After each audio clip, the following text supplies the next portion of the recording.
Yo les fraudes, t'es là JB? Salut, tu m'entends? Ça va? Ça rendait bien la musique? Ouais, ouais, ça c'était pas mal. Non mais si ça rend mal, tu me le dis, hein. Ouais, t'inquiète, hein. Tac, tac. Ok Yannou, t'es là? Allô Yannou, Ouais, tu m'entends? ouais, nickel. Ça va poulet? Ouais, ça va, hein. Ok, Romain t'es là aussi? Ouais, T'es content Romain d'être là? bah oui, je suis content d'être là. Jamel, est-ce que t'es là? Est-ce que tu m'entends? Il faut que tu démutes ton micro, bah parfait. Je suis là. Comment ça va Jamel? Ça va très bien. Et vous? T'es en... Ça va? T'es en forme? T'es content d'être avec nous? Ah oui, c'est toujours un plaisir hein, de parler sur mon club de cœur. Ça fait longtemps que t'as pas croisé des pailladins pour discuter un petit peu comme ça du club? Ah, j'en croise un petit peu tous les jours, hein, comme je vis du côté de Montpellier, donc il n'y a pas un jour où je croise pas un supporter Montpellier, hein, donc ça fait plaisir. Donc t'es content d'être avec nous, ça me fait plaisir. Bon, ça me fait d'autant plus plaisir que bon, ben, on est amis dans la vraie vie, donc c'est un plaisir de t'avoir ici avec nous, d'avoir ton avis sur le début de saison, sur ce que font nos milieux de terrain aussi. T'imagines bien que ben, le joueur qui joue à ta place, c'est Chotard, si je dis pas de bêtises. Il y a Chotard et Jordan Ferry aussi. Toi, tu te serais positionné à peu près où, Jamel, si tu étais dans ce 11-là? Plutôt à la place de Chotard ou de Ferry? Après, j'ai déjà joué dans un milieu à deux relayeurs Ouais. et je pouvais jouer à droite ou à gauche, peu Ce que importe. ce que tu es en train de me dire, c'est que tu es à l'aise partout. Au milieu de terrain, bien sûr. Après, c'est sûr que si tu me mets gardien de but, Ouais, je comprends. Il y a Enzo qui est avec nous. Excuse-moi, mon poulet, t'es là? Ouais, ouais, je suis là, bonsoir à tous. Excuse-moi, poulet. Du coup, comme t'es en bas, mais à chaque fois, t'es en bas, t'es pas à côté de moi. Ça me stresse. Est-ce que t'as une petite question pour Jamel Saï? Et d'ailleurs, n'hésitez pas avec le hashtag SpaceMHSC. On choisit vos questions, les gars. Si vous avez des questions à poser à Jamel qui est avec nous ce soir, qui nous fait l'honneur d'être là, n'hésitez pas. Est-ce que Enzo, t'as une petite question à lui poser à Jamel qui est avec nous? Bah ouais, carrément. Déjà, salut Jamel, c'est vraiment un plaisir de te recevoir. salut. On est tous heureux de te recevoir. Et moi, j'avais une petite question à te poser par rapport à l'année du Oui, titre. dis-moi. À partir de quel moment vous vous êtes rendu compte qu'il y avait quelque chose à faire, que vous pouviez être champion? Me dis pas la première journée quand même. Non, non, quand même pas. Mais on va dire à partir du mois de mars-avril, on commence à y penser. Qu'est-ce que ça veut dire, Jamel, et y penser? Ça veut dire que dans le vestiaire, eh ben, quand on se retrouve avec les joueurs, vous en parlez en interne ou est-ce que tu commences à, parler à en parler à tes proches? Comment vous êtes dans ben, justement dans vos têtes à ce moment-là, au niveau du mois de mars-avril, où ben, tu commences à voir qu'il peut se passer quelque chose de fantastique? Déjà, on est un club comme Montpellier. Dès le début de saison, on allait jouer le maintien. Ça, c'était clair et net. Après, au fil et à mesure des journées, au bout de quelques semaines, quand on voit quand titille le PSG, quand on a pas mal d'avance sur les poursuivants, on se dit, je pense qu'on n'a rien à envier, on fait jeu égal, même dans nos confrontations directes face au PSG, on était loin d'être ridicule. On s'est dit, il y avait quelque chose à jouer. Il y avait quelque chose à jouer. Il y a Dadou qui nous a rejoint. Dadou, comment ça Ça va, va les Dadou? gars? Et toi? Impeccable, nickel. Comme un week-end Déjà, à se faire un peu avoir par l'arbitre, mais compliqué. ça va. Ouais, mais bon, quand on supporte depuis un moment le Montpellier-Hérault, on est habitué. Déjà, Dadou, je tenais à te remercier pour le dessin que tu nous as fait. Ben, avec C'est, plaisir. bah, pour nous, c'est fantastique. On est super contents et crois-moi qu'il va finir dans tous nos salons à tous les cinq. Là. C'est sûr et certain. Cool, merci. Dadou, on va passer à Dadou, Jamel, et on repassera sur toi Ça juste marche. après. Salut Dadou. Salut D'ailleurs, Jamel, j'ai ça une fait petite plaisir de t'entendre. Ouais, ça D'ailleurs, me fait plaisir aussi. une petite anecdote, Dadou, concernant ben, notre invité, d'ailleurs, et toi. Je ne sais pas si tu vas t'en souvenir, je te le dirai juste après. Qu'est-ce que tu en penses, Dadou, de notre début de saison au Montpellier Hérault avec un mercato où on n'a pas énormément recruté et finalement on se retrouve à jouer ben, on va dire les places européennes. Allez, sans être trop gourmand. Ah ben moi je suis ravi, hein, tu vois, je suis content parce que c'est sûr qu'au début, parti comme était partie la saison avec les départs qu'on a connus, on avait tous un peu peur, mais là où je suis content, c'est que le Montpellier Hérault est resté et encore plus est devenu le Montpellier Hérault, quoi. C'est-à-dire qu'on s'est basé sur des jeunes qui font plaisir avec, un ancien qui est arrivé en la personne de Mamadou Sakho qui derrière, je suis, agréablement surpris. Bon, je doutais pas de ses qualités, mais de voir là, il a refondé la défense, quoi et des mecs On, qui a- mouillent le on- maillot, quoi, voilà, donc c'est la paillade. on- En arrivant, Sako, Jamel, dis-moi ce que tu en penses. Est-ce qu'on s'est pas dit, il vient peut-être en pré-retraite dans le sud de la France. Bon, je sais pas si tu le connais un petit peu personnellement, mais au début, on était un petit peu réticents hein, quand il a signé. On s'est dit, bon, mais on sait pas dans quel état de forme il est. Il avait fait, je crois, 6 matchs avec Crystal Palace lors de la saison dernière. C'est pas énorme. Qu'est-ce que tu en penses de sa première partie de saison, toi qui as été joueur? J'ai eu l'occasion de discuter un petit peu avec lui. Après, c'est Ouais, sûr, il a vécu des derniers mois compliqués en Angleterre, mais ça reste quand même Mamadou Sakho, capitaine du PSG avant 20 ans, je crois une vingtaine ou trentaine de sélections en équipe de France. Donc c'est quand c'est- même c'est- un joueur très expérimenté. Et Est-ce que toi, il te fait pas penser un petit peu à Hilton, un petit peu au niveau de l'expérience quand tu jouais toi en 2012, etc. oui, c'est sûr, il rassure un petit peu tout le monde derrière. Et je pense que le fait qu'il y ait Mamadou Sakho installé en défense, les partenaires en laissant un poil plus libérés. Et les résultats du Montpellier Hérault sont pas innocents à sa venue, hein. D'ailleurs, Jamel, j'ai posé la question à Dadou, mais je vais te la poser également. Qu'est-ce que tu en penses de ce début de saison globalement du Montpellier Hérault, sachant le mercato difficile qu'on a vécu? Voilà, tu sais très bien, on a perdu Delors Laborde. Derrière, on a recruté Germain qui était libre. Un nouveau coach, un nouveau staff. C'était pas évident à mettre en place. Il y a eu quelques purges en début de saison. Qu'est-ce que tu en tires de ce bilan de la première partie de saison du Montpellier Hérault? Et est-ce que pour toi, on peut potentiellement viser les places européennes, c'est-à-dire la 5e, 6e place? Hein, je trouve que le club a très bien géré l'après Derzakarian, qui avait fait quand même du bon boulot. Euh, Nouveau staff, nouveaux joueurs, des cadres aussi qui partent, des joueurs très importants, en personne de l'or et Laborde, qui est impliqué dans, je crois, depuis la moitié des buts du club depuis 2 ou 3 ans. Donc C'est ça. c'est pas rien. Après, il y a eu des recrues intelligentes. Germain qui arrive libre, qui est un joueur expérimenté. Il lui faut du temps pour s'adapter, mais il a marqué quelques buts importants au tout début de saison. Après, des jeunes qui se sont installés. Je pense à Chotard au milieu de terrain. On n'en parle pas énormément, mais je trouve qu'il fait pas mal de boulot, qu'il est assez complémentaire avec Ferry. Et puis, on a un TJ Savanier qui avait déjà un très bon niveau les années précédentes, mais en ce début de saison, il a vraiment un très, très, très haut niveau. Tu l'as connu, toi, Jamel, TJ Savanier, durant la période où tu étais au club. Est-ce que tu pensais qu'il pouvait atteindre un tel niveau, je veux dire, en Ligue 1, quoi, en professionnel? J'ai pas trop eu l'occasion de le voir évoluer en équipe 1, mais déjà en jeune, il était prometteur, il avait une sacrée patte, une sacrée vista. Après, il a eu la malchance peut-être d'avoir une blessure au mauvais moment, de ne pas avoir signé l'opportunité de signer son contrat professionnel avec son club formateur. Et c'est Ouais. peut-être ça qui a dû le forger et il s'est aguerri du côté d'Arles puis de Nîmes. Et aujourd'hui, voilà, il a un niveau international, hein. Toi, Dadou, qu'est-ce que tu en penses de TJ Savanier et son début de saison? Et pour toi, qui l'a peut-être connu aussi un petit peu plus jeune, est-ce que tu t'attendais à ce qu'il fasse briller le MHSC en 2021-2022, sachant que, bon, ben. Ah, mais moi, je suis archi fan.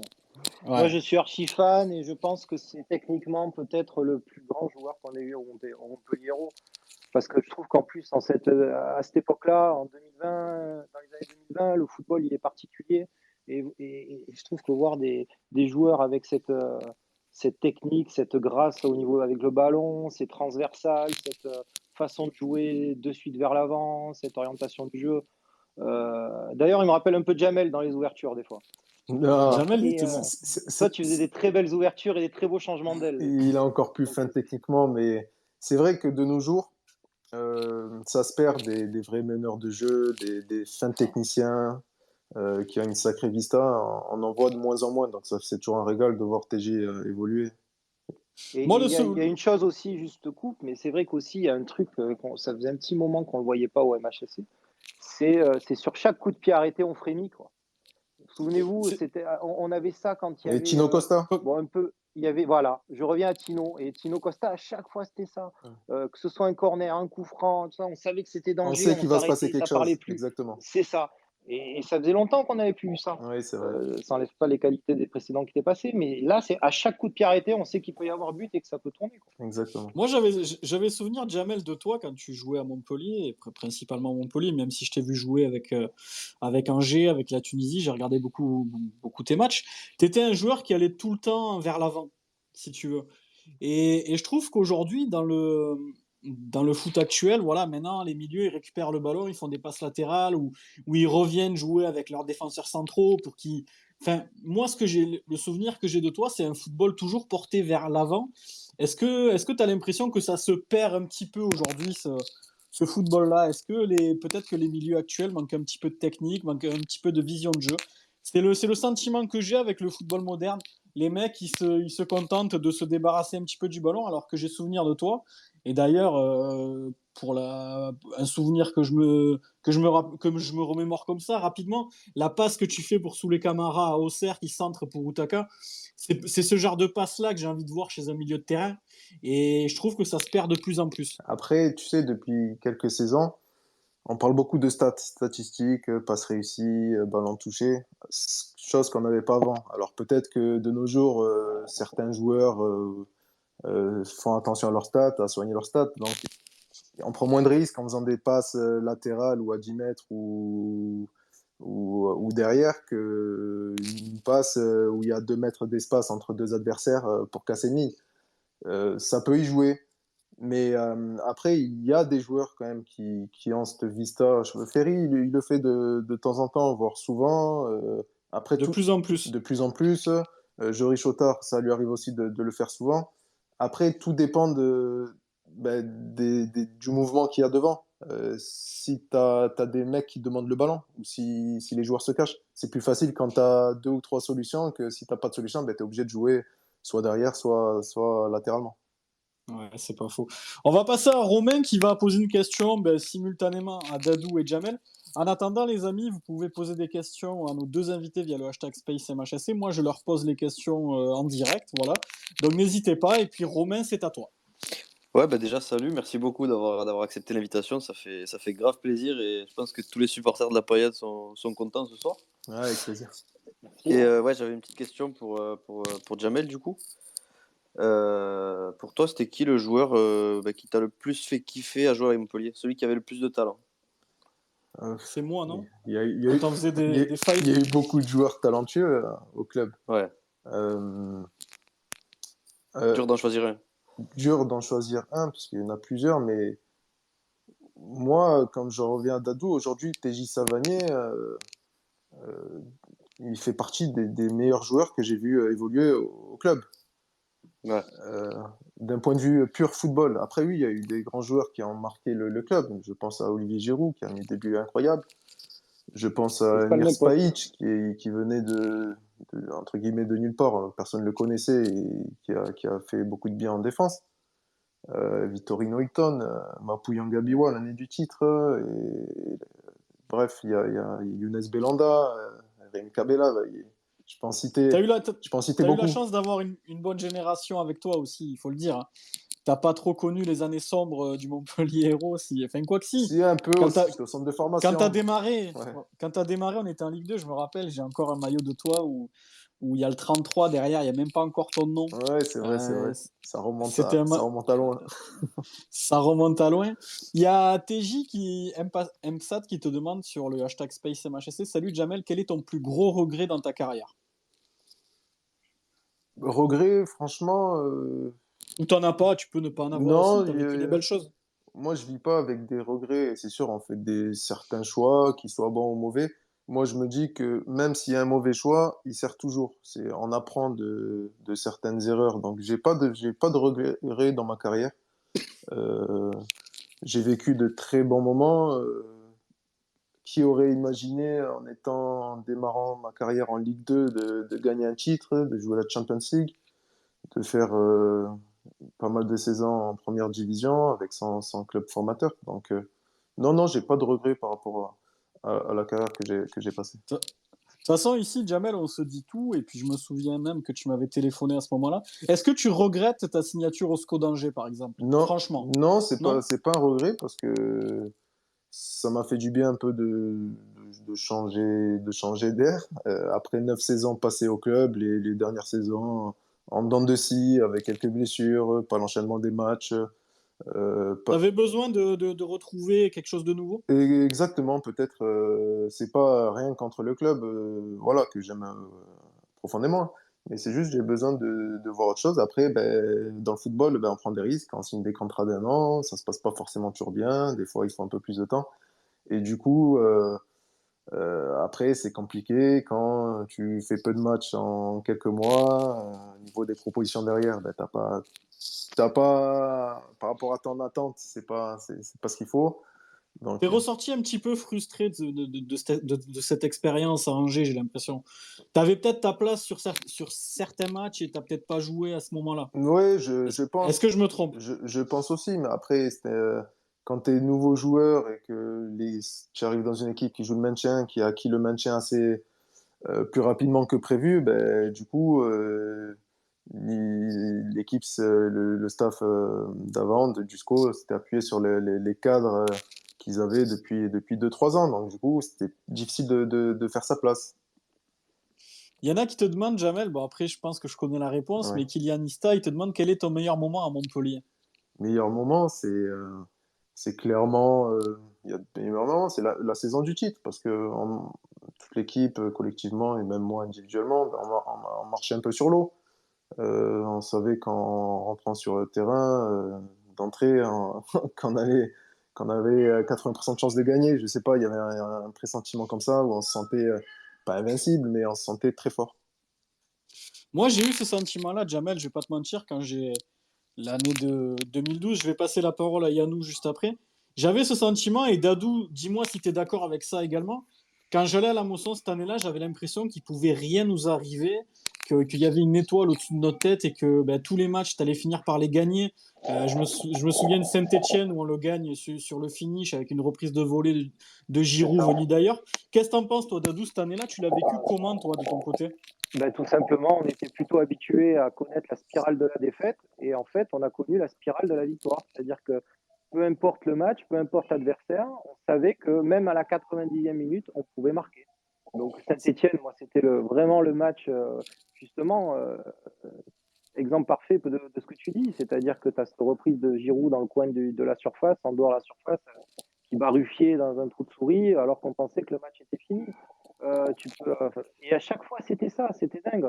Je me souviens, comme il dit, il marchait sur l'eau, ouais, et nous, en tribune, on planait parce qu'on savait qu'on allait gagner, même à l'extérieur. J'ai ce souvenir des matchs à l'extérieur aussi où on pense qu'on est fini, mais pas du tout. À chaque fois, on s'en sort.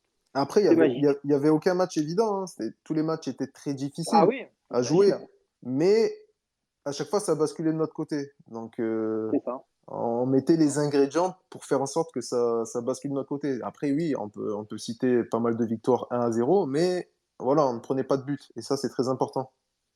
Exact. On va passer à Yanou, les amis. Yanou, tu as nos invités avec toi et tu peux leur poser la question que tu veux. En même temps, je lis c'est avec le hashtag SpaceMHSN, n'hésitez pas. Je vais lire un maximum de questions. Je ne vous cache pas que ce soir, il y en a énormément, les gars. Vous êtes beaucoup à réagir. Je vais essayer d'en sélectionner le maximum possible. Yanou, c'est à toi. Ouais, bah déjà, bonsoir à vous deux, à Dadou et à Jamel. Moi, j'avais une question par rapport à Jamel. Voilà, tu sors de l'année du titre où tu fais une saison quasi pleine à 30 matchs. Arrivé la saison 2012-2013, ça commence bien pour toi et malheureusement tu te blesses au genou, grosse opération du genou. Comment tu as vécu cette période-là, sachant que tu as eu pas mal de mal à t'en remettre puisque tu as été blessé au genou après. Comment tu as vécu ça où tu sors d'une année flamboyante où tu finis champion de France, même si tu as pu faire 4 matchs de Ligue des Champions, comment tu as vécu cette blessure qui a arrêté la saison pour toi? c'est vrai que c'était difficile parce que je sentais que j'étais en train de passer un palier, un cap, dans la continuité de la saison passée. Euh, Encore plus avec l'expérience européenne et tout ça. Après, voilà, j'ai eu une grosse blessure au genou. J'ai tout fait pour revenir le plus vite possible. Et Je confirme. malheureusement, ben, peut-être que j'ai été un peu trop pressé ou on m'a peut-être un peu trop pressé. Et du coup, ben, après, ça a été compliqué. Il y a eu peut-être des rechutes. Et après, du coup, Montpellier est rentré dans le rang. On est rentré dans le rang. On n'était plus tête de gondole en haut de l'affiche. Et après, ben, on redevient l'équipe du milieu de tableau et où on parle moins de nous. Après, ça n'a pas été évident quand tu reviens de longues absences, de grosses blessures et que tu rentres dans le rang. Psychologiquement, c'est pas évident. Après, il faut refaire tes preuves, etc., etc. Donc, c'était une période assez compliquée. Bon, mentalement, j'étais assez solide. Je pensais revenir aussi fort, très fort. Malheureusement, après, voilà, on sait tous, il faut enchaîner les matchs, il faut une stabilité au club, chose qu'on n'a pas eu à mon retour, avec le changement de coach, comme on a pu le constater. Donc voilà, il n'y a pas eu cette stabilité qui m'aurait peut-être permis aussi de revenir à un moment donné plus fort. En tout cas, moi qui l'ai vécu un petit peu avec toi, Jamel, parce on est aussi amis dans la vraie vie, je t'ai jamais senti la tête baissée malgré les blessures. Je t'ai toujours senti l'envie de revenir, de la détermination. T'as jamais rien lâché. J'ai j'ai souvenir que tu montais aussi à Paris pour aller voir de vrais spécialistes. Enfin, tu avais vraiment une grosse détermination pour retrouver le haut niveau qui était le tien. Et moi, je peux vous le dire, les gars, parce qu'on est nombreux aujourd'hui, il a jamais baissé les bras, il a toujours essayé de revenir et malheureusement, ben, ça a été un peu plus compliqué que prévu. Il y a une question, Jamel, pour toi, et elle est posée par Christo. Oui. Il te dit souhaites-tu devenir entraîneur un jour? Est possible de te revoir au MHSC dans un rôle différent, dans de l'encadrement ou autre chose? Euh, Pourquoi pas? Je t'avoue que depuis quelques années, j'ai pas mis un trait au niveau du milieu du football, mais je m'occupe d'autres activités, d'autres choses. Mais ça veut pas dire que d'ici 2, 3, 5, 10 ans, je reviendrai pas dans le milieu du football, parce que moi, le football, entre 8 ans et 30 ans, ça a été mon quotidien. Donc, j'avais besoin, Ouais. j'avais besoin peut-être de faire un petit break. Et qui sait, pour l'instant, je ne ferme pas les portes. Faut jamais dire jamais dans la vie, mais c'est pas d'actualité en ce moment. D'accord. Dadou, quel souvenir tu gardes, toi, de Jamel Saï à l'époque du titre? Et d'ailleurs, je vais te dire une petite anecdote, Dadou, parce que bon, je vais te la dire maintenant. Écoute, je trépigne d'impatience. Je vais te dire une chose, je vais voir si tu t'en souviens. Tu m'as déjà dessiné à moi, et c'est un rapport avec Jamel Saï. Est-ce que ça te parle? Dadou, est-ce que tu es là? Je crois qu'on a perdu Dadou, les gars. Ok. Il a coupé le micro. Ok. Non, je crois il a eu un problème de connexion. Ok, on va passer à JB, du coup, le temps que je récupère Dadou. JB, vas-y, c'est à toi, mon poulet, et puis je lis encore un maximum de questions sur le hashtag. Salut Jamel, ben déjà un grand merci à toi de venir ce soir dans le Space. Salut, Je voulais te remercier pour tout ce que tu avais fait pour le club, parce que c'est quand même important ce que tu as fait. merci. Et j'avais une question par rapport à Loulou Nicolin, toi qui l'as côtoyé tout le long de ta carrière à Montpellier. Est-ce que tu as une anecdote particulière? Une anecdote particulière avec Loulou. Après, Il doit y en avoir on beaucoup, hein. connaissait Il tous t'aimait bien. le personnage. Je sais, Jamel, qui t'aimait beaucoup. Ouais, mais il avait l'air très dur voilà, envers les joueurs, les entraîneurs. Mais c'était quelqu'un de très simple, de très famille. Voilà, il voulait que ses joueurs fassent partie d'une famille du MHSC. Et c'est vrai que c'est important. On le perd un peu dans le foot de haut niveau aujourd'hui. Anecdote, non, j'ai pas une anecdote. Après, c'est vrai que sa coupe de cheveux, l'année du titre, ça nous a bien fait marrer. Parce que même lui, il pensait pas qu'on allait finir champion. Donc il s'est dit, allez, pourquoi pas faire une crête. Donc c'était assez marrant. Après, j'en ai pas une là en tête. Ou une fois, il me semble qu'il était fâché après une défaite, il me semble, à Bordeaux. On devait rentrer en avion, il a dit vous prendrez le bus. Donc finalement, je crois qu'on est rentré en bus. Ah ouais. Ça, c'est du loulou, C'est quoi. du loulou, voilà, c'est ça. Dadou, est-ce que tu es Ouais, je revenu suis avec d'accord, je nous? sais pas ce qui s'est passé, mais c'est pas grave. Je reviens alors sur ton anecdote. Je sais pas sur ce Ouais. que vous voulez, parce que des anecdotes sur Loulou, moi, vous imaginez que j'en ai 500 000. Eh ben, Euh, je reviens sur la mienne d'abord alors et la après tu tienne, nous si en toi dis je une t'ai sur Loulou. dessiné, c'est que tu es venu me voir en dédicace. On est d'accord? Non, Non? c'est par rapport à notre invité Jamel Alors Saïd. Jamel, quoi qu'il Voilà. arrive, Jamel, il faut savoir une chose, c'est que j'ai eu l'honneur. Ah ben alors peut-être tu étais là, alors si c'est ça, je rejoins là, c'est que ça a été un des premiers avec Loulou à me faire confiance pour des événements en caricature, c'est-à-dire son mariage. Donc ça a été C'est ça. extraordinaire. C'était un moment Qui m'a magique. dessiné à son Ah ben mariage. voilà, Exactement. voilà. Écoute, Voilà. Et c'est un grand souvenir pour moi aussi d'avoir eu l'honneur d'être dessiné par toi au mariage de Jamel. Eh oui, ça et la passe. Hein. prochaine fois Ça fait qu'on se bientôt 10 verra, ans. ouais, 10 ans, et la prochaine fois qu'on se verra, je vous redessinerai tous les deux pour voir que vous verrez aussi qu'il n'y a pas que dans le foot qu'on progresse, ou peut-être dans le contraire, c'est qu'en dessin, plus on vieillit, plus on progresse, alors que normalement dans le foot c'est le contraire. Mais voilà. D'ailleurs, Dadou, des anecdotes sur Loulou, est-ce que tu peux nous en raconter, toi, de ton côté? Sur l'année du titre, l'année du titre. N'importe. Ah bah, La oui, plus oui, parce que moi, la il faut plus savoir que marquante. j'ai connu Louis Nicolin à partir de vraiment personnellement à partir de septembre 2011 quand je lui ai montré la BD. Et on est devenus amis en 10 secondes, c'est-à-dire que je suis rentré dans son bureau, je suis arrivé, je lui ai dit je veux faire une BD sur vous. Il me dit ah bon, tu vas faire quoi, le MHSC, etc. L'histoire. Je dis non, non, sur vous. Mais autour avec le MHSC, bien sûr, dedans. Et donc je lui ai montré, il s'est marré. Et après, en sortant, je lui ai annoncé qu'on allait être champion à la fin de l'année, en septembre. Parce que j'en étais Tu convaincu. lui as... Est-ce qu'il t'en a reparlé, Loulou, de ça, Ben, il juste a après? jamais oublié. Et le dernier, j'ai vu tous les matchs de la saison. Je lui ai jamais rien demandé à Louis Nicolin. Donc je lui demandais pas, je voulais pas. Et j'allais dans les tribunes. Voilà, hein, je passais de tribune en tribune, tous les matchs. Et le dernier match, je lui ai demandé de le voir dans sa loge. Et c'était l'époque des petites loges encore. Et donc c'était le Ouais. dernier match. Moi, je sortais de week-end au Festival de Nîmes où j'avais eu un succès de folie. Donc j'étais content d'avoir gagné, d'être revenu victorieux de Nîmes avec ma BD. Et le soir, on jouait contre Lille. Et ben là, ça a été la folie, quoi. J'ai vu la réaction de Loulou quand Giroud a marqué. Et voilà, et le but avait été annoncé 1 minute avant par Michel Mézy. Voilà, c'est tout. Ce soir-là, Dadou, est-ce que tu t'en souviens? Moi je vais pas te mentir. Le soir du Montpellier-Lille, j'ai des souvenirs, mais j'ai des sortes de flashbacks dans ma Ouais. tête. C'était tellement Il irréel y avait une ce qui chaleur était en déjà. train de Il se... faisait super chaud. Je ne sais pas si vous vous Ouais, souvenez, j'étais arrivé assez tôt si, je me au rappelle. stade et tout le monde était dans les rues, à la buvette et ça enchaînait les bières, les sandwichs et tout ça. Il y avait vraiment une ambiance de fête qu'on a rarement vue Ouais. au MHSC. Et même toute la saison, c'était vraiment la clôture de la saison. J'ai l'impression que c'était le moment de folie. Moi, j'ai souvenir, Dadou, qu'à la fin du match, j'ai envahi, mais je me souviens, c'était lunaire parce que je courais Mm. n'importe où. Pour moi, on allait être champion, mais je réalisais pas ce qui était en train de se passer. Et je crois que même après le titre, j'ai mis du temps à encaisser parce que c'était tellement inimaginable pour nous, Montpelliérains, d'être champion de France de Ouais, Ligue 1 ce soir-là, je fêtais le que titre de champion. Dans ma tête, on était champion, ça y est. On avait fait le plus dur de battre Lille. C'est peut-être pas, parce que là, on n'était pas encore champion. On était on venait de se qualifier pour la Champions League en battant Lille. Je sais pas si tu te souviens.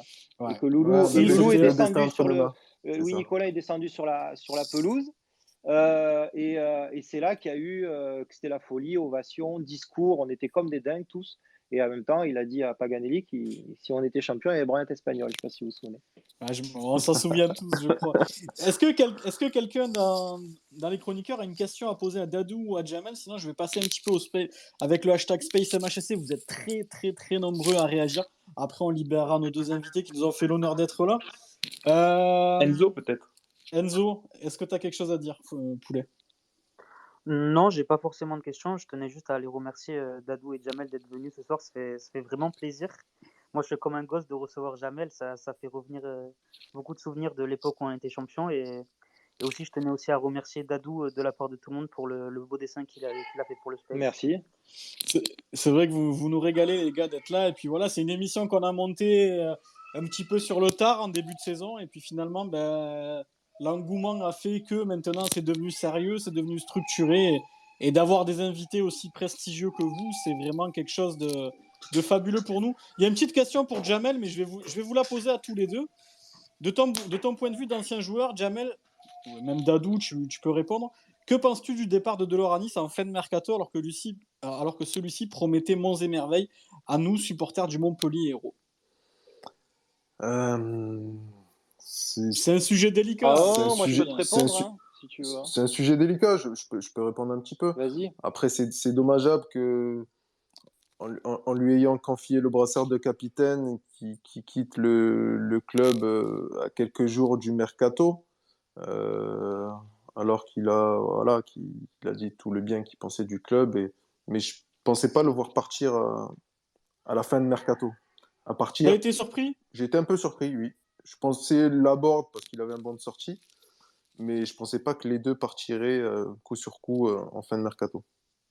Dadou, toi, ton avis sur ce départ? Moi je vais te dire, vu l'évolution du football depuis quelques années, parce que je suis juste un peu plus vieux que vous, mais plus rien ne m'étonne dans le football. Donc ça ne m'étonnait pas que du jour au lendemain, n'importe quel joueur peut partir dans un club. Moi, je suis déçu parce que je pense que là, c'était l'année de l'explosion totale pour lui, je pense, avec Montpellier. Dans le sens Tu où, l'avais rencontré, oui, je le Dadou, connaissais quelques en fois, vidéo? 3, 4 fois, mais super sympa et j'aime beaucoup. En plus, il était de 7 et moi, je suis de ce coin-là depuis quelques temps. Non, vraiment, je pense que c'était l'année où justement, je pense que Dalloglio a eu l'intelligence de mettre TJ en 10 et il l'aurait mis en 10. Et devant, ça aurait été le patron. Et donc, il aurait passé un cap. Derrière, je pense que ce qui m'a gêné surtout, bon, qu'ils partent du jour au lendemain, que les agents s'y mettent et tout. Là, maintenant, vous savez, malheureusement, je rêve plus sur cette partie du football. Je rêve en regardant des Bien joueurs sûr. comme Savanier. Voilà. Là, je rêve. Sinon, tout le reste, moi, justement, bon, ça me donne des matières à me moquer dans mes dessins, mais tout le côté foot, PSG, machin, bidule, c'est bon, ça m'intéresse de moins en moins. Donc, le business, quoi, en fait, ça m'étonne pas. Mais ce qui m'a gêné, c'est que c'était l'année où il allait passer un cap, il allait avoir le club pour lui, il avait tout à gagner. Et en même temps, j'ai pas compris comment est-ce qu'en. Ce qui est dommage, c'est que en une semaine, il a gâché euh, 3 ans, 4 ans peut-être d'efforts qu'il a fait en se grillant un peu, bien sûr, avec le Montpellier Hérault, parce que voilà, hein, vous supporters, je vois ce que vous mettez sur les réseaux et tout, donc quoi qu'il arrive, c'est à Montpellier, il ne sera plus accueilli avec un tapis rouge.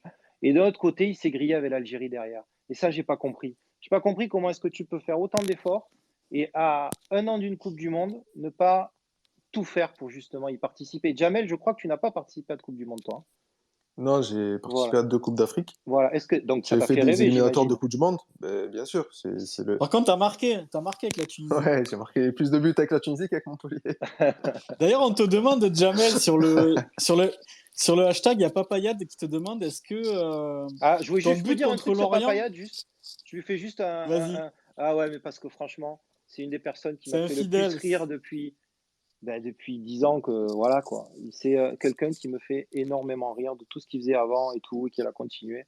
Voilà, juste pour ça. Il me fait beaucoup rire. C'est, c'est un de nos fidèles auditeurs, Papayade, et effectivement, il nous régale. Et à chaque fois, il est là tous les lundis, et puis on se marre en fait avec lui parce qu'il nous écrit tellement de conneries qu'on se régale. Il te demande, Papayade, justement, Jamel, ton but contre Lorient, est-ce que c'est son plus beau au club selon lui? Mais je crois qu'il a. C'est l'unique. C'est le seul.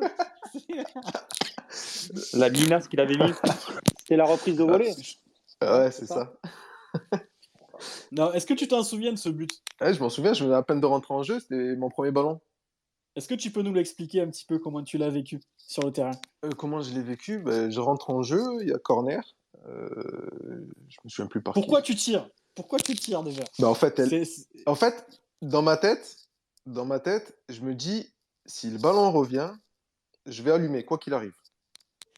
Et je vois le ballon, il monte, il a un peu d'effet, il est pas évident, on le voit pas trop peut-être en vidéo, au ralenti, mais il est pas si facile que ça. Et après, je cherche pas à comprendre. Bah, ça aurait pu partir dans la tribune, hein. Mais j'étais bien, décontracté, relâché, et du coup, ben, boum, et ça a pris le cadre, et c'est vrai que c'était un but magnifique. C'est vrai qu'il y en a beaucoup qui s'en souviennent de ce but. Enzo, d'ailleurs, tu voulais dire quelque chose? Ouais, j'avais une question pour Jamel. Vu Ouais. que tu es tunisien, moi j'aimerais te parler d'un joueur qui nous manque quand même beaucoup à MHSC, c'est Elias Kiri. J'aimerais savoir qu'est-ce que tu penses un peu de son profil et de son apport avec la Tunisie en ce moment. Ben, Elias Kerry, il a été élu meilleur joueur de l'année en Tunisie, tunisien. Donc c'est déjà très bien. Et je trouve que moi, depuis, je le suis de temps en temps, le championnat allemand. Et je trouve il enchaîne les bonnes performances en Allemagne. Il marque de temps en temps, il est souvent bien placé. Il est toujours propre, sobre. Et je pense qu'il a fait un grand bien au Montpellier-Hérault. Après, il a voulu partir pour sa progression. Mais je pense qu'il mérite un plus grand club que Cologne où il est actuellement. Moi, j'ai une Toi, question sur ça. Est-ce que tu penses juste je rebondis, je me Oui, permets, hein, les gars, je suis un peu à la bien maison. sûr, oui. bien sûr, bien sûr. Est-ce que tu penses que Elias Thierry s'est inspiré de toi pour son football et pour son jeu, pour tout? C'est vrai que vous vous ressemblez beaucoup, mais il marque un petit Ben, peu plus que carrément. toi. Et, il met Et- le même genre de de but, de et- frappe de et- loin. C'est le même exactement. style de jeu, c'est le même poste. Exactement. La différence, c'est qu'il se projette beaucoup plus. Et il est Ouais. souvent bien placé. Et il est très adroit aussi. Donc, du coup, il met des buts spectaculaires par moment. Est-ce que Et tu le connais personnellement, toi, Jamel Elias-Kiri? oui, Elias, je l'ai vu arriver dans l'équipe professionnelle ben, quand il sortait du centre de formation. C'était un gars très simple, très humble, très discret, travailleur, bosseur, toujours à l'écoute. Pas un mot pas un mot plus haut que l'autre. Et je pense que ce qui lui arrive aujourd'hui, il le mérite amplement par son travail. C'est vrai qu'Elias-Kiri, nous, tu vois, c'est un petit peu le profil qui nous a manqué ces dernières saisons. On l'a un petit peu retrouvé avec Joris Chotard. Il y a d'ailleurs Romain qui voulait intervenir par rapport à ça. Vas-y, Romain, c'est à toi. Ouais, pour Skiri, moi, ce qui m'a marqué sur son passage chez nous, c'est ben, sa progression. Genre, il a progressé, mais des balles au pied et tout, j'ai trouvé qu'il a progressé énormément. C'est un des joueurs que j'ai vu le plus progresser chez nous. Alors, je sais pas ce que tu en pensais. Ouais, il y a peu de déchets dans son jeu. Il y en avait de moins en moins en enchaînant les matchs. Il a pris confiance. Il a pris aussi une dimension au milieu de terrain. Et je trouve qu'aussi, avec Der Zakarian, il a beaucoup progressé. À la fin, avec Frédéric Hans aussi. Et je pense que voilà, l'Allemagne, c'est une étape supplémentaire. Mais je le verrais bien, moi, jouer un petit peu plus haut. Est-ce qu'il y a un joueur, Jamel, je te pose une question comme ça, au MHSC que tu pensais vraiment pas qu'il allait atteindre un gros niveau ou un bon niveau et qui t'a surpris en atteignant le niveau professionnel? Euh, Un joueur qui partait de loin. et quand on se rappelle de Mapou Yangambiwa, par exemple. Ouais. Mapou, dans ses débuts en Ligue 2, bon, il était très jeune. On voyait qu'il avait un potentiel athlétique et physique impressionnant. Mais techniquement, il y avait beaucoup de lacunes. Et quand on voit le Mapou de la Ligue 2, ses premiers matchs professionnels, et le Mapou de l'année du titre, parce que le Mapou de l'année du titre, il était capable de prendre le ballon et de traverser la moitié du terrain sans que personne ne l'embêtait. Je ne sais pas si tu t'en souviens. Si, je m'en souviens, il était impressionnant.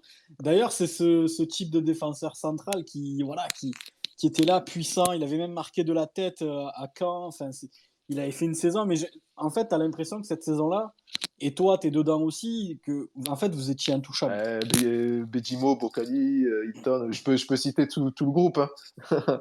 Est-ce qu'il y avait vraiment une bonne entente dans le groupe ou est-ce qu'il y a eu des petits échauffourés pendant cette année-là ou pas du tout? Après, tu sais comment c'est. Il n'y a pas tout qui sort. Dans chaque club, tu as toujours des tensions. Tu peux pas t'entendre. Les 30 gars peuvent pas tous être meilleurs amis. Bien Mais sûr. voilà, c'est un sport collectif, le football, et tu es obligé de bien t'entendre pour le bien du collectif. Il n'y a pas eu de tension même après le match à Evian, par exemple? Il y a toujours un peu de tension, parce que quand tu as des compétiteurs dans le vestiaire, chacun avec ses égos, voilà, il y a la nervosité. Et puis quand tu t'habitues à gagner, ben après, dès qu'il y a un match nul ou une défaite, voilà, tu commences à vite être énervé et tu peux t'en prendre à un partenaire, mais ça passait assez vite. Ouais, il y avait Mais un bon surtout, groupe. cette année-là, Jamel, ce Oui. qu'il y a d'extraordinaire, c'est que, là, je parle pas des yeux fourrés, des machins, je parle juste surtout des joueurs.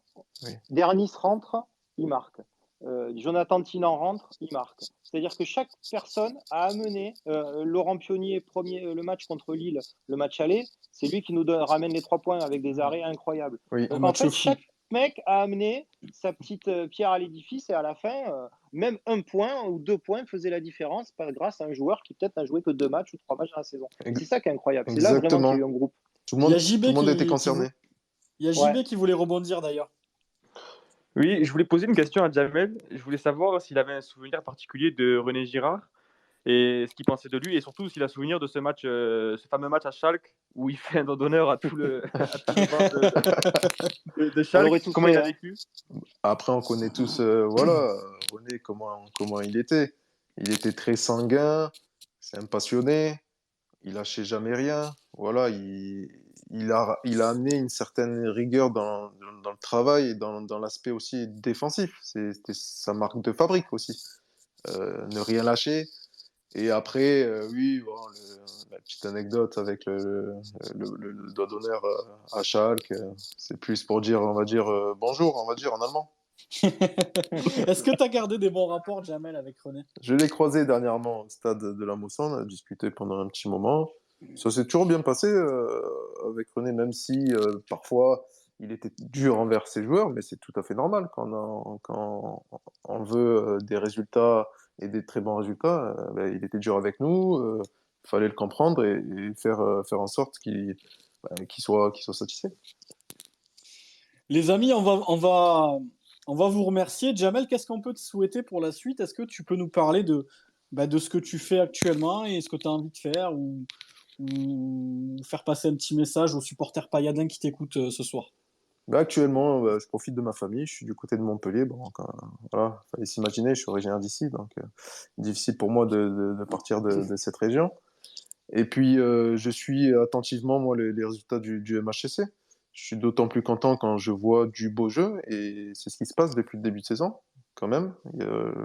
L'équipe ressort le ballon de derrière, et ça fait plaisir. Même s'il n'y a pas des victoires au bout, mais au moins, ça fait plaisir pour les spectateurs de voir du beau jeu. Et je pense que Dalloglio, c'est ce qu'il a apporté. J'espère que ça va continuer, et que le club sera le plus haut possible en fin de saison. Merci, Jamel, d'avoir été avec nous. Avec plaisir. Merci beaucoup. Bonne On se soirée. retrouve bientôt. Ouais, à bientôt. Bonne soirée, Jamel. Merci à toi. Merci beaucoup, Jamel. Au revoir Merci. tout le monde. Au revoir. Dadou, Amen. merci d'avoir été avec nous. Qu'est-ce qu'on peut te souhaiter pour la suite? Est-ce que tu vas continuer les dessins Je crois que tu fais pour Eurosport. C'est quoi la suite pour toi? Est-ce que tu veux parler de quelque chose aux supporters pailladins Ah non, qui t'écoutent ce soir? déjà, est-ce que je vais continuer le dessin? Oui, sinon je suis au chômage, tu vois, donc je suis un peu emmerdé aussi. Si vous avez d'autres questions, n'hésitez pas, hein, je sais pas, hein. Après, moi, je suis à votre disposition et ce qu'on peut me souhaiter, ben, rien, que ça continue à toujours être inspiré, à toujours vous faire marrer et plein de bonnes choses pour l'avenir et peut-être, voilà, et toujours des dessins sur le MHSC, sur ce qui se passe, quoi. En tout cas, Dadou, tu es toujours très très impliqué au niveau du club, au niveau des dessins. Je vois que chaque semaine, tu nous fais un petit dessin et ça nous fait Je peux pas m'en franchement. empêcher. Ouais, Je peux c'est pas un m'en truc. empêcher. J'ai toujours l'impression qu'à n'importe quel moment, t'as Louis Nicolin qui vient me souffler une connerie dans l'oreille pour la dessiner et pour vous faire plaisir, en fait. J'ai l'impression, parce que Bah, j'ai toujours fait ça, hein. Moi, tu sais, vous savez, le premier dessin que j'ai fait sur Montpellier, je devais avoir 15 ans et 15-16 ans, et je l'avais fait en cours, je me souviens. il y a Et JB donc, il y qui avait veut déjà Nicolin. te poser une petite question, Dadou. JB, vas-y. Vas-y. Bah déjà, merci à toi, Dadou, d'être venu. C'est un grand plaisir. Et puis, tu es très accessible par message. Donc, tu as répondu directement favorablement. Bien Donc, je sûr, il tenais n'y a pas de déjà souci. à te remercier. Et je voulais savoir si tu avais. Quel est pour toi ton pire souvenir en tant que supporter du MHSC? Mon pire souvenir. Ou ton pire dessin, ton pire souvenir. Non, pire dessin, non, parce que je pense que le pire dessin m'a pas autant touché qu'un pire souvenir du MHSC. En fait, c'est pas possible. Est-ce que tu en as un Euh, pire souvenir avec le club? Avec le club, le pire souvenir. Alors là, il faudrait remonter, quoi. Il faudrait remonter. Si j'ai été déçu quand on a perdu en finale de la Coupe de France contre Auxerre 3-0 parce que je devais avoir 13 ans, 14 ans et tu étais à fond et j'espérais gagner. Donc quand tu perds en finale, tu as toujours les boules. Je pense que c'est ça qui m'a fait le plus. Ah si, si, bien sûr. Et puis après Manchester United. Parce D'ailleurs, que c'était Dadou, l'année où on allait gagner la coupe. Parce que c'était l'année où on allait gagner la Coupe d'Europe. Et ça, j'en étais persuadé. On allait être le premier club français à gagner une coupe d'Europe parce que si on passait Manchester derrière, comme disait à chaque fois Loulou, on se chopait derrière, je crois, Lech Poznan ou un club polonais, Kasperza qui connaissait par cœur et on allait au bout, hein. C'est ça, oui, ouais. ça, c'est ma plus grande déception, évidemment. Et est-ce que, par exemple, la demi-finale de la Coupe de France de la saison dernière, tout récente, te laisse des regrets? Alors, je vais te dire, la chance d'avoir un peu d'expérience de spectateur et de supporter, c'est que quand tu as connu des grands moments de joie, comme le titre de champion de France, même les 2 coupes du monde de foot et surtout encore plus la première, ou des euros gagnés comme celui de 2000 où j'ai un souvenir incroyable, derrière, tu as des plaisirs et tu sais ce que c'est aussi qu'avoir des déceptions. Donc, je vous cache pas, les genres la Bulgarie en 93, ce que je te disais, Manchester United, etc. Donc, Ouais. tu apprends à être moins surpris, à moins être touché par une défaite. Donc, j'avais les boules. C'est plus ma fille qui a morflé. Ma fille a découvert ce que c'était que perdre au péno quand on était supportrice d'une équipe. Et ça, je lui ai dit, tu vois, cette sensation-là, on est obligé d'y passer à un moment donné. Moi, je Et pense donc, qu'il... elle a morflé, elle a pleuré, là. Ouais, je comprends parce que nous, ici, ben, J'ai l'habitude. Et moi, je bossais en plus. Je tu m'excuse, mais bo- je bossais en même temps. C'est-à-dire que moi, j'étais dans le car régie d'Eurosport sur le parking de la Mosson, entouré que de Paris, de gens qui n'avaient rien à foutre du Montpellier. Moi, j'étais à fond. La plupart étaient supporters de Paris ou quoi. Donc, je vous inquiétez pas, les gars, j'ai fait le pailladin dans le car régie. Donc, je commentais tout ce qui se passait au penalty. Mais par contre, après, derrière, j'ai dû basculer sur l'émission, donc à trouver des dessins, des conneries. Et voilà, donc c'est vrai que j'ai pas eu le temps d'être vraiment déçu. Par contre, c'est dommage parce que j'aurais bien aimé aller au Stade de France et en même temps, c'était le dernier match que j'ai vu moi en tant que. C'était un match exceptionnel parce qu'on n'avait pas le droit, c'était à huis clos et moi, grâce à Eurosport, j'ai pu y assister. Ça faisait longtemps que j'avais pas vu de match. Pour nous, il y avait double frustration, c'est-à-dire que peut-être qu'avec la Mosson pleine, on aurait peut-être fait quelque chose Ça, c'est sûr. Ça, comme c'est ce évident. PSG-là. Et d'un autre côté, il y a le sentiment où tu peux strictement rien reprocher aux joueurs parce que le match qu'ils font, il est entier. Tu as Mbappé qui est quand même en feu ce jour-là.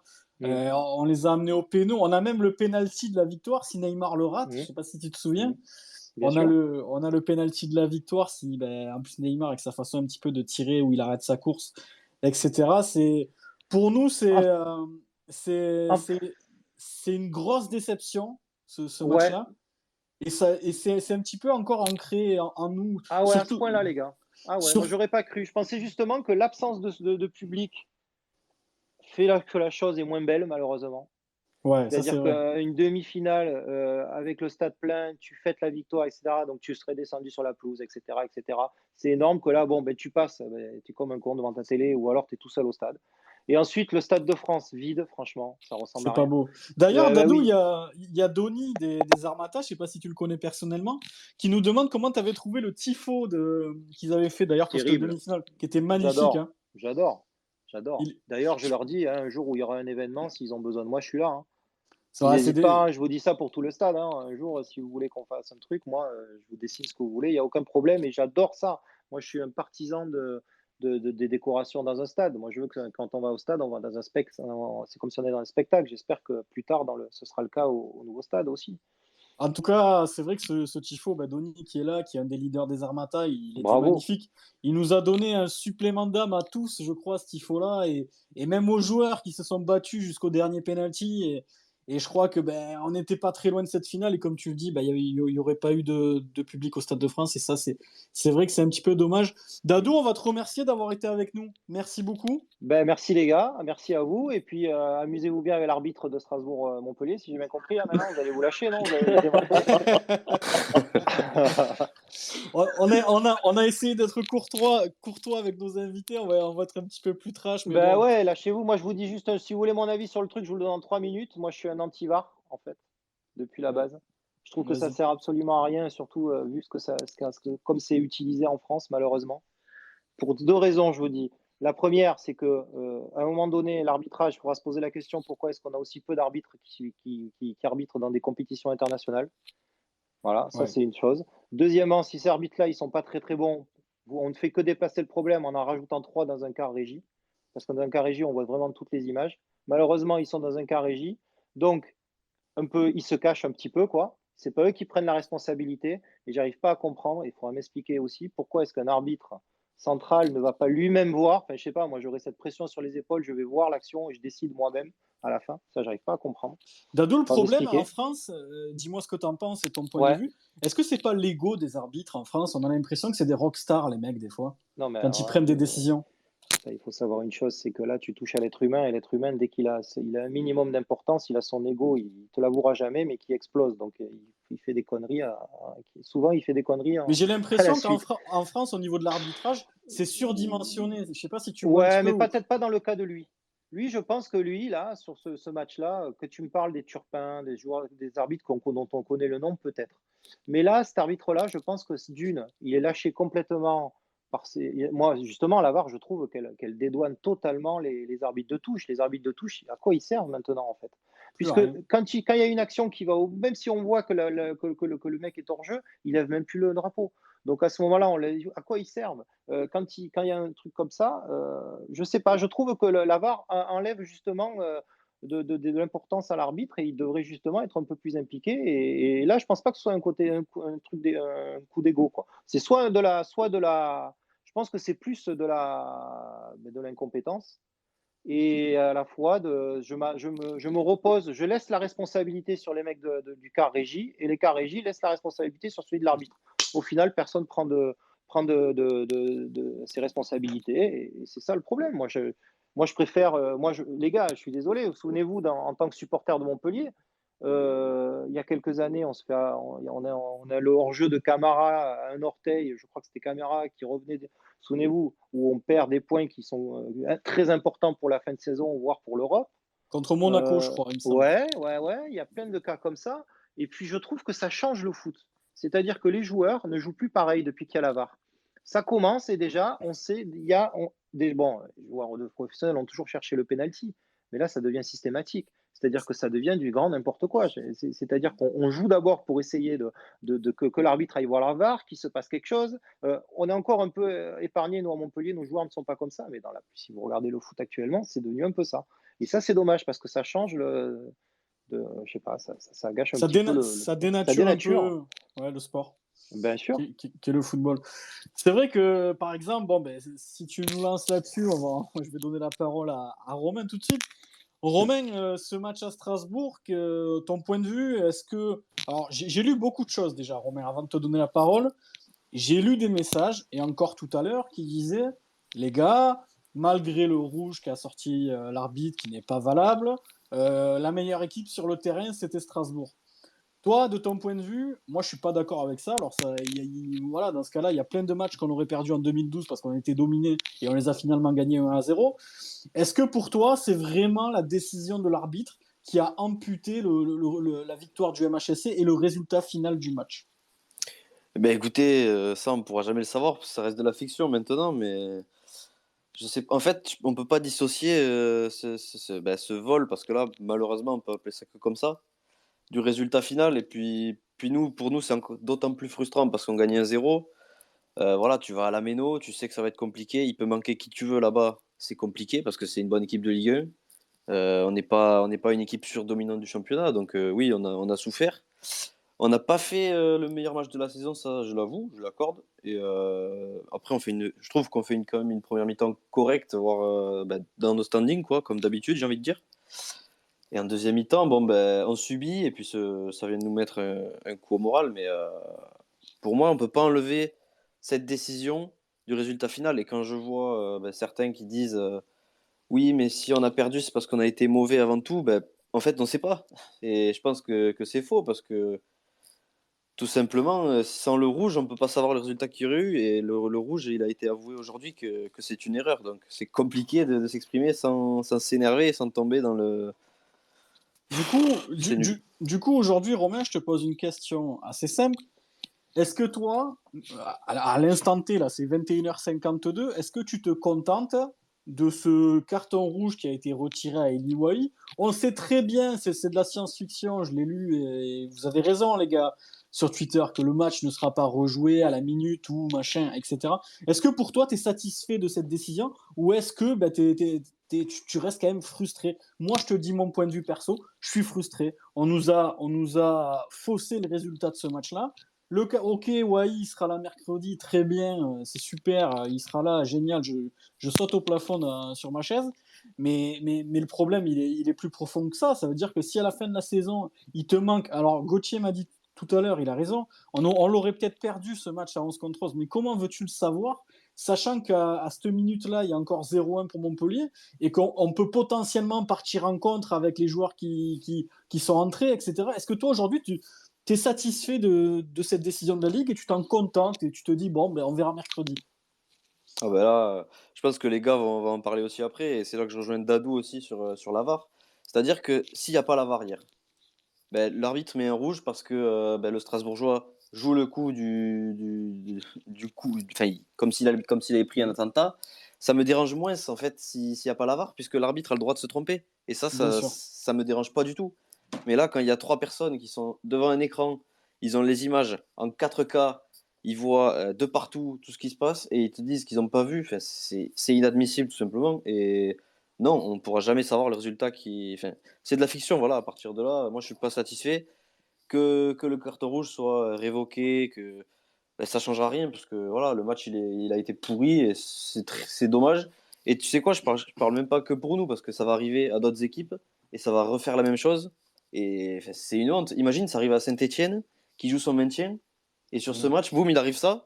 Bon, ben on enlève le carton rouge, mais Saint-Etienne est en Ligue 2, quoi. c'est, C'est c'est lunaire. une catastrophe, c'est une catastrophe. Moi, ce que je trouve aussi, mais tu as l'impression, on va basculer sur Yannou, ce qu'il en pense. Tu as l'impression, les mecs, dans ce car, ils ont un casque VR, ils ont des écrans énormes, ils peuvent apercevoir si t'as une graine de beauté sur la fesse gauche, tellement qu'ils ont d'écran, machin. Et puis non, et puis bon, ils voient pas qu'il n'y a pas de contact. Yannou, comment tu l'expliques, toi? Moi, je t'avoue que j'ai lâché prise hier, hein. Moi, à partir du moment où il a pris cette décision-là, moi, j'ai arrêté de chercher à comprendre, hein, parce que bah, ça a été ridicule. Par contre, pour rebondir sur ce que tu as dit tout à l'heure, Mika, moi, je fais partie de la team qui est pour moi, j'étais sûr et certain que même à 11 contre 11, on a arrêté de jouer. Alors peut-être que le résultat aurait été différent, mais de là à dire à 100% que c'est à cause de ce carton rouge-là qu'on prend après je pense pas, parce que bien avant le carton rouge, on avait déjà arrêté de jouer, on commençait déjà à reculer et à subir.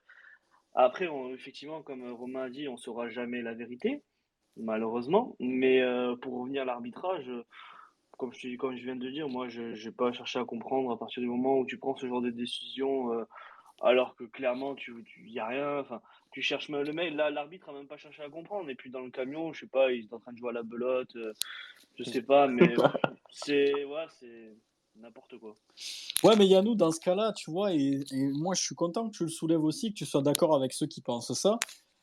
N'hésitez pas à réagir d'ailleurs sur le hashtag SpaceMHSC quand on a fait un petit tour de table.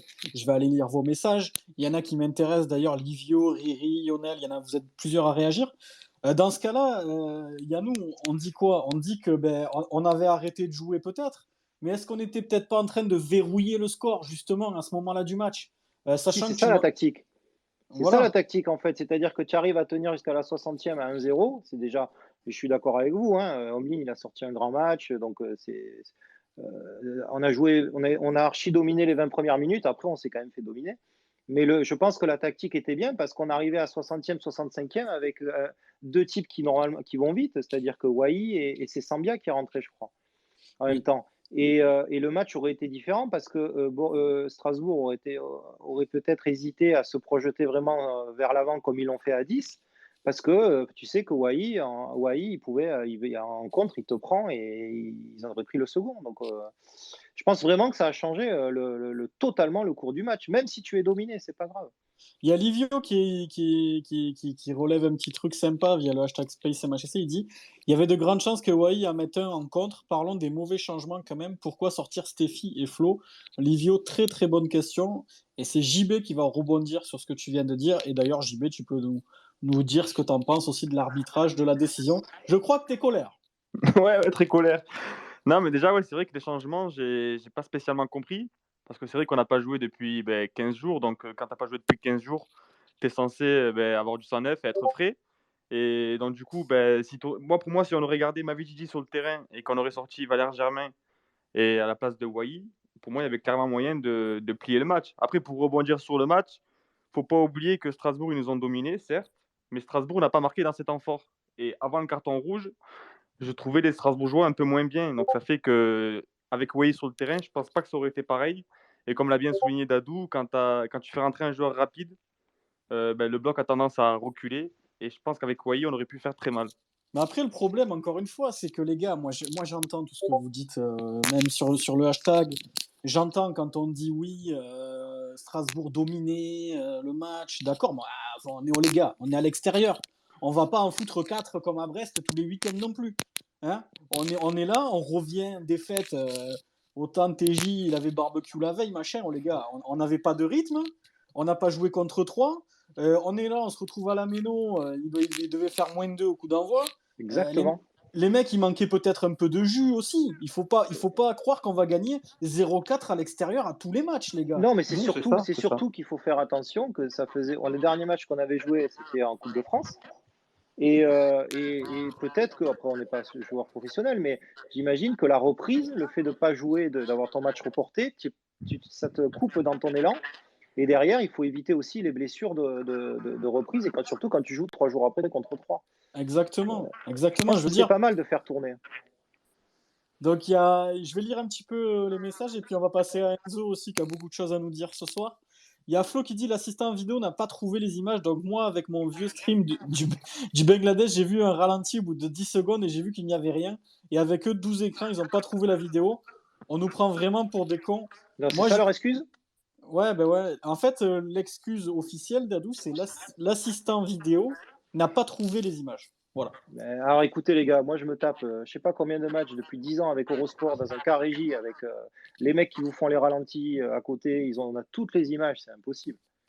Voilà, C'est donc, impossible. écoute. Après, pour revenir à la VAR et pour revenir à un truc, c'est un truc qui est très perturbant, il faut faire très attention, c'est que une action à vitesse réelle, c'est pas une action au ralenti, image par image, comme on voit des fois des décisions qui sont prises parce que il y a une image par image. C'est pas pareil surtout au niveau des chocs. Et je pense que c'est pour ça que ça truque un peu aussi la VAR pour ça, certaines actions. JB, tu voulais réagir avant de passer à Enzo? Oui, je voulais réagir par rapport à la VAR. Le problème qu'il y a, c'est qu'on peut avoir le meilleur outil au monde, mais si c'est des incompétents qui le gèrent, ça sera toujours catastrophique. Parce que voilà, ceux qui sont dans le camion de la VAR, ils ont exactement les mêmes images qu'on a, nous, sur notre télé. C'est une réalité. Donc, quand je vois l'assistant qui sort l'excuse de dire oui, on n'a pas trouvé les images et tout, pour moi, c'est juste pour cacher l'erreur, tout simplement. Il assume pas. Ouais, et puis C'est tu sais ça. pas qui c'est en plus, donc ne sachant pas qui c'est, tranquille. Enzo, c'est à toi. Qu'est-ce que tu en as pensé de ce match et de cette injustice que nous avons vécue? Bah, pour faire un court résumé de la rencontre, on a quand même fait une bonne première mi-temps, même si pendant 10-15 minutes, on a pas mal souffert, avec notamment quelques erreurs de relance qui ont emmené notamment la barre de Gamero en fin de première période. Après, au retour des vestiaires, ça a été beaucoup plus compliqué. Il y a Strasbourg qui a vraiment poussé pour revenir. On était clairement dominés, ça c'est un fait, on ne peut pas dire le contraire. Bien sûr. Après, concernant le rouge de Wai, bon, on est tous unanimes pour dire que c'est du grand n'importe quoi. Pour moi, j'ai revu les images 150 fois, il n'y a même pas faute. Alors, de là à dire on n'a pas trouvé les images, je trouve ça hallucinant parce que nous, on a eu les ralentis. Je pense dans le quart, ils ont exactement les mêmes images que nous. La moindre des choses, c'était de chercher et de voir qu'il n'y avait pas faute, parce que franchement, c'est une aberration de sortir un carton rouge là-dessus. Après, on peut pas dire si on aurait tenu le score ou pas. Moi, personnellement, je pense que peut-être on se serait fait égaliser même à 11 contre 11. Après, c'est sûr quand même que le carton rouge fausse pas mal le résultat du match parce qu'on prend le rouge, 10 minutes après, on prend un but et je pense qu'on a pas mal lâché. C'est aussi de notre faute. Et Toi, voilà, c'est le résultat final. Enzo, tu te situes où, toi? T'es plus parmi les gars qui disent, bon, les gars, d'accord, il y a le rouge, mais on avait arrêté de jouer depuis un moment, ou tu fais plus partie des gens qui disent, non, mais le rouge, il a complètement faussé l'issue du match? Ben, un peu des deux en vrai, parce que comme j'ai dit, au retour des vestiaires, comme tu l'as dit tout à l'heure, j'avais vraiment l'impression qu'on voulait pas, entre guillemets, planter le deuxième but et vraiment verrouiller le match. Après, comme l'a dit Romain, voilà, c'est un match à Strasbourg, même si la jauge était de 5000, c'est quand même un stade où c'est très très difficile de venir prendre des points. Il y a beaucoup d'équipes qui sont cassées les dents là-bas. Après, ouais, c'est vrai que le rouge, quand même, 11 contre 11, Strasbourg avait quand même pas mal d'occasions, des situations, mais c'était pas vraiment des occasions franches, on va dire. C'était plutôt des frappes de loin et on a aussi eu un Omlin stratosphérique qui a retardé l'échéance. Mais c'est vrai que le rouge, justement, avec la pression qu'on subissait, on est passé à 10. Pour moi, ça a complètement faussé. Et comme je l'ai dit, en fait, je trouve ça vraiment aberrant que, même si c'est vrai peut-être que les assistants vidéo n'aient pas eu accès aux images, parce que clairement, le rouge aurait dû être retiré. Et même des Strasbourgeois ont dit qu'il n'y aurait jamais dû avoir rouge. Est-ce que tu es d'accord avec Kasuget, Enzo, qui nous dit via le hashtag SpaceMHSC, je suis persuadé que pour un club comme Paris, Lyon ou Marseille, les images auraient été trouvées. Ah oui, mais clairement, hein. De toute façon, ça a toujours été le cas. On sait très bien que les grosses écuries sont beaucoup favorisées par l'arbitrage et qu'il y a pas mal de pression, notamment de la direction. Après, moi, j'ai un petit souvenir, par exemple, la saison dernière, je ne sais plus c'était quelle équipe, mais il y avait une décision un peu comme ça où on disait que la VAR ne marchait pas et les joueurs n'avaient pas voulu reprendre le match tant que c'était pas refait, tant que l'arbitre n'était pas allé voir les images. Peut-être qu'on aurait pu avoir un sursaut d'orgueil et faire pareil, vu la décision hallucinante, mais c'est vrai Il que c'est compliqué. il y avait Thierry Henry aussi qui s'était plaint avec Monaco, on se souvient, il y a 2 ou 3 ans du VAR. Les gars, on va passer au top et flop du match. Le flop, ça va être le même pour tout le monde, je pense. Et moi, j'ai envie d'en parler du flop. J'en parlerai juste après vous. Mais pour moi, il y a un joueur qui mérite de sortir même pas du 11, il mérite de sortir du groupe. Bon, il n'était pas titulaire à Strasbourg, mais pour moi, je vais le dire maintenant, mais l'attitude de Junior Sambia, c'est plus possible. Je pense qu'à un moment donné, il faut savoir dire stop. Voilà. Le mec, il en a rien à foutre. Il rentre sur le terrain, il erre. Voilà, il est là. Il fait des petites courses. Il rigole. Je l'ai même vu rigoler à des moments. Il s'en bat les couilles, en fait. Moi, je vous le dis franchement, les gars, ici, voilà, c'est la parole ouverte aux supporters sur le Space MHSC. Encore une fois, vous avez le droit, certains, de ne pas être d'accord avec moi. Mais pour moi, il doit sortir du groupe. Voilà, il doit aller faire une pige en M3 ou je sais pas où. Ou alors aller ramasser les poubelles un petit peu avec Nicolas le matin, ça lui fera du bien. Mais pour moi, en fait, c'est même pas. Alors, je vais vous donner un exemple pour que ce soit clair, les gars. Un mec comme Germain, voilà, il n'a pas été bon hier, on est tous d'accord là-dessus. Mais le gars, il s'est battu. Il essaye. Il va au duel. Il court. Il tente des choses, des passes, il essaye, il mouille le maillot. Alors, ok, vous allez me dire, il n'a pas été bon, Germain, machin. Ok, on est d'accord sur ça, il a pas fait un bon match. Je crois qu'il il a même pas frappé au but, le gars, alors que c'est le numéro 9 de l'équipe.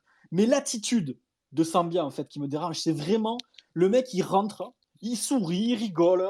On dirait, il va au ciné, il va voir un film, il va voir Spider-Man avec des pop-corn. Ça me dérange, j'en ai marre.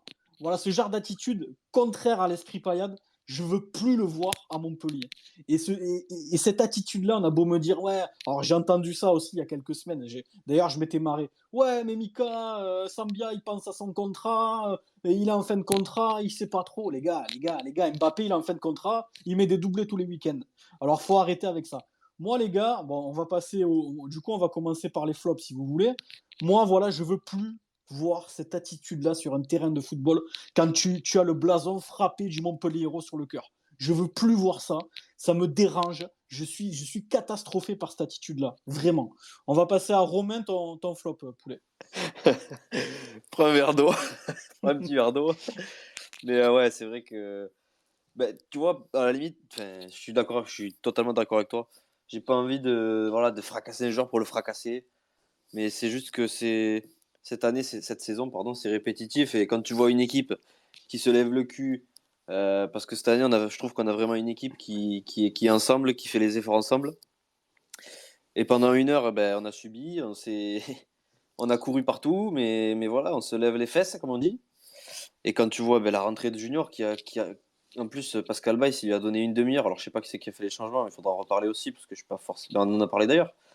Je suis pas forcément d'accord avec ces changements, mais quand tu as droit à une demi-heure comme ça, et que tu vois tes collègues se lever, à un moment donné, c'est pareil à tous les matchs, quoi. Je sais pas, mais. Tu prendrais quoi, Romain, comme décision aujourd'hui si tu es Olivier Dalloglio ou si tu fais partie du staff et que tu as vu cette attitude-là? Est-ce que tu le prends peut-être pas dans ton bureau, voilà, le lundi matin, dire attends, Junior, là, par contre, ton entrée, c'est pas possible. Je veux dire, va sur les réseaux, tout le monde l'a vu. Est-ce qu'il est pas temps de se remettre un petit peu en question ou sinon tu vas tranquillement aller faire une pige en National 3 avec la réserve et puis on se revoit en juin, quoi. Ah, mais c'est sûr que ça mériterait un petit coup de secouage de cocotier, parce que bon, il y en a je pense qu'il y en a derrière qui attendent de jouer, et qui jouent pas parce que lui est là. Alors, je pense pas qu'il va être sorti du groupe et tout, parce qu'on n'a pas un effectif assez étoffé.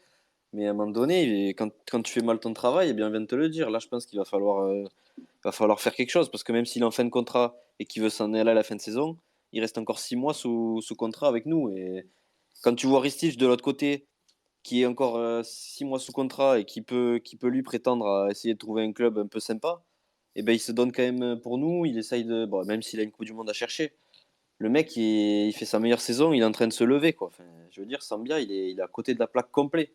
Complet. Tu disais, quand on a un travail et qu'on le fait mal, on vient nous le dire. Il s'agirait déjà d'avoir un travail pour certains. On va passer à Yannou. Yannou, Yannou, Non, mais t'as pas tort, hein, t'as pas tort. Hein. Yannou, ton flop du match, s'il te plaît, on t'écoute. Alors moi, je vais être original parce qu'effectivement, je pense que vous avez dit ce qu'il fallait sur Sambia et je veux faire remonter un tweet que j'ai vu de Ristich Lagrinta parce que je suis entièrement d'accord avec lui. Il a dit Ristich est dans la même situation contractuelle que Sambia et c'est tout l'inverse. Envie et travail, on sent que le mec mouille le maillot et veut rester même si c'est pas toujours parfait. Et je suis entièrement d'accord avec lui. Et quand tu vois l'attitude de Sambia, tu te dis que bah, t'as même plus envie de lui proposer du temps de jeu en fait et t'as juste envie de le laisser sur le banc, de le faire quitter le club, je sais pas moi, de l'envoyer faire une mission humanitaire, je sais pas où, mais voilà. Et derrière, t'as des gens qu'on a descendu autant que lui, Souké, Risic, Koza, et Koza, et ben derrière, les mecs, ils se sont réveillés. Et j'ai l'impression que c'est pas qu'il veut pas se réveiller. Ouais, c'est qu'il veut pas se réveiller en fait. Il a même pas d'excuses. Je peux pas lui trouver d'excuses il est pas revenu à son niveau, le Covid, je sais pas quoi. Non, non, il est mauvais, c'est tout. Et on n'en veut plus. Mais c'est pas lui dont je voulais parler. Moi, je mettrais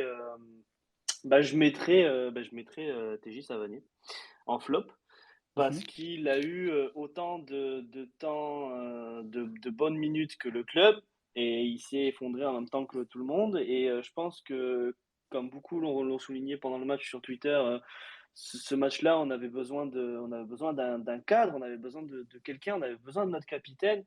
Et je pense qu'il est passé, comme le reste de l'équipe, au travers de cette fin de match, en plus des conséquences qu'on a eues avec le carton rouge.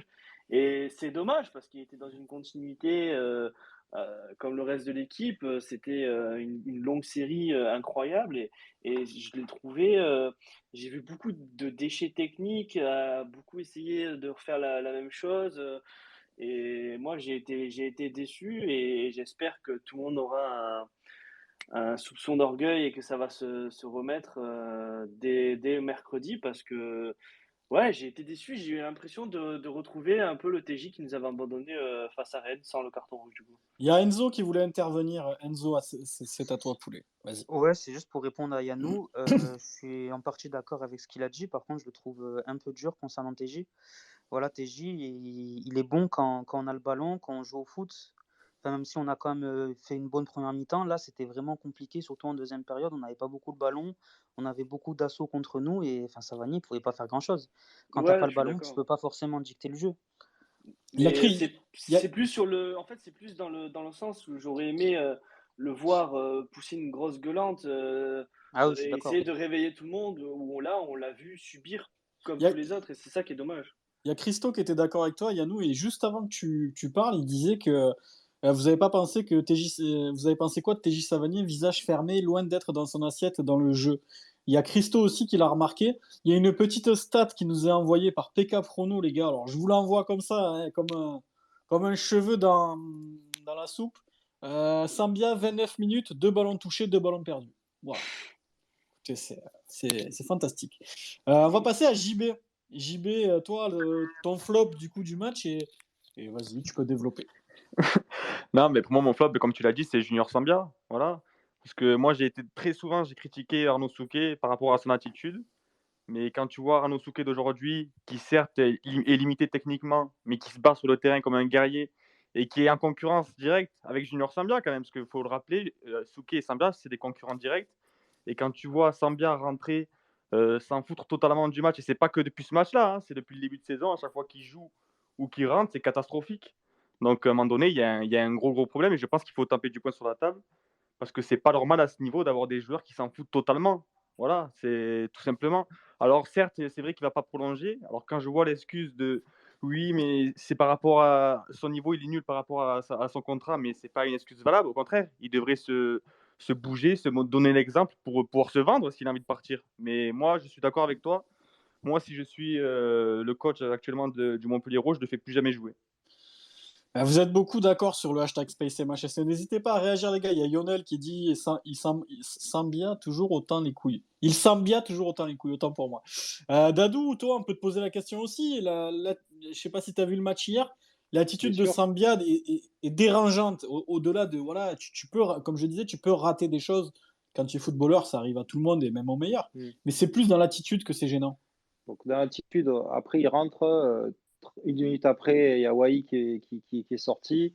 Bon, c'est un peu compliqué. Sambia, il y a.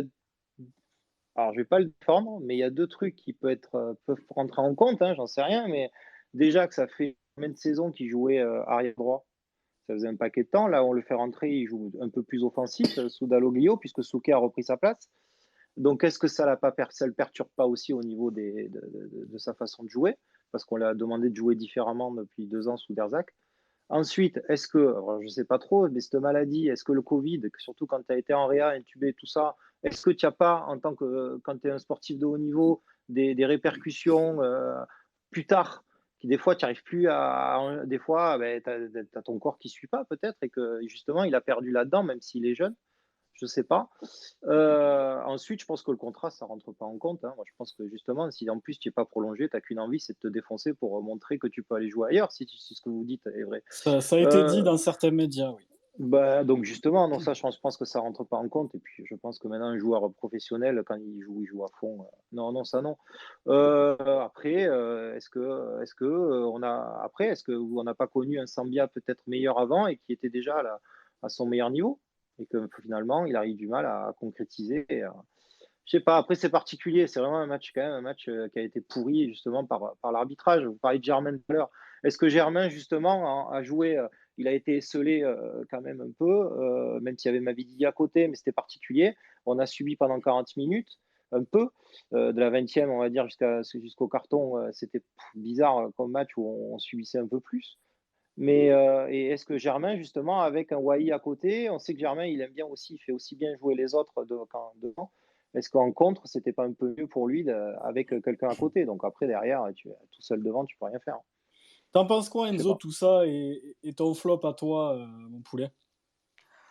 Bah, moi, je vous rejoins un peu sur tout ce que vous avez dit. Sambia, l'excuse du Covid, bon, ça peut être dit, mais il a quand même joué après le Covid, par exemple, la saison dernière. Il a fait plutôt une saison plus que correcte, même si défensivement, il avait quelques lacunes. Après, là, c'est vrai que bon, il arrive en fin de contrat, comme vous l'avez dit, même s'il ne veut pas prolonger, il devrait au contraire, voilà, se donner à fond sur les entrées en jeu qu'il a et montrer qu'il a les capacités soit pour prolonger, soit pour jouer ailleurs. Après, l'attitude qu'il a eue hier et même pas qu'hier, d'autres matchs aussi, voilà, c'est pas l'attitude d'un joueur professionnel. Il rentre, il est frais, il est nonchalant. Il fait, même s'il joue un peu plus haut, il n'a pas forcément l'habitude, il fait aucun appel de balle. Il rentre, on dirait que Jimmy Tavrin a fumé une chicha dans le vestiaire. Donc, bon, c'est un peu compliqué quand même. Il y a beaucoup de réactions avec le hashtag. Il y a Flo qui n'est pas d'accord sur le fait qu'on tape sur TJ à chaque fois. Il dit à chaque fois qu'il fait un mauvais match, on va pas taper sur lui. C'est pas un surhumain non plus. Il peut pas être Zizou tous les dimanches. On est beaucoup trop exigeant avec lui. Il n'a pas forcément tort, Flo. C'est vrai qu'on peut pas toujours tout mettre sur TJ. Et voilà. Et Ike Fada qui dit ouais, mais le Covid, ça touche la motivation et l'envie de mouiller le maillot. Point d'interrogation. Ouais, c'est un petit peu ça. C'est un peu dérangeant, quoi. Et il y en a beaucoup qui disent comme à Nice, un mec comme Mathias Suarez mérite plus que Sambia. Yannou, peut-être, qui veut réagir à ça.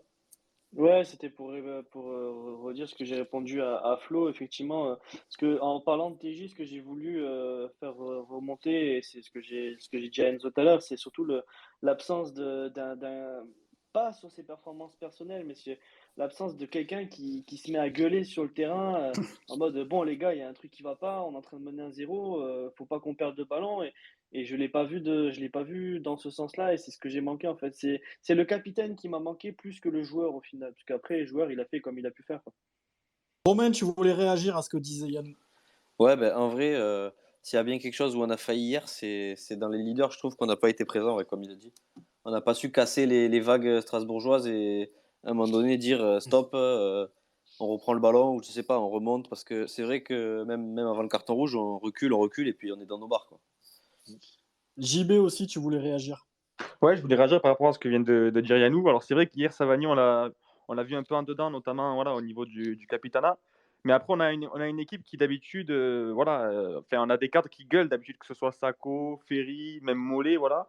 Et hier, j'ai trouvé un peu toute l'équipe. Je pense que c'est un peu toute l'équipe hier qui Sako a essayé un petit peu, JB, j'ai vu moi. Ouais, mais c'était pas comme d'habitude, tu vois, parce que d'habitude, c'est vrai quand même qu'il y a une grosse remise en question quand ça va pas, que ça crie sur le terrain. Hier, j'ai trouvé que c'était un petit peu moins que d'habitude. Est-ce que moi j'ai remarqué autre chose, les gars. Dites-moi le premier qui veut réagir, comme d'hab, vous mettez la petite main. J'ai trouvé Jordan Ferry un petit peu moins bon techniquement et dans ses passes que d'habitude. Qu'est-ce que vous en pensez de ça, les gars? Je l'ai trouvé un petit peu en dedans, Jordan Ferry, avec des passes un petit peu ratées, un petit peu moins présent dans l'entrejeu. Est-ce que ça n'a pas joué aussi sur le fait qu'on mette un petit peu moins le pied sur le ballon et qu'on subisse un petit peu plus que d'habitude, Enzo? Ouais, je suis d'accord avec toi. Après, Jordan, il a un peu, comme on dit dans le jargon, le rôle de l'ombre. C'est un peu un régulateur au milieu de terrain.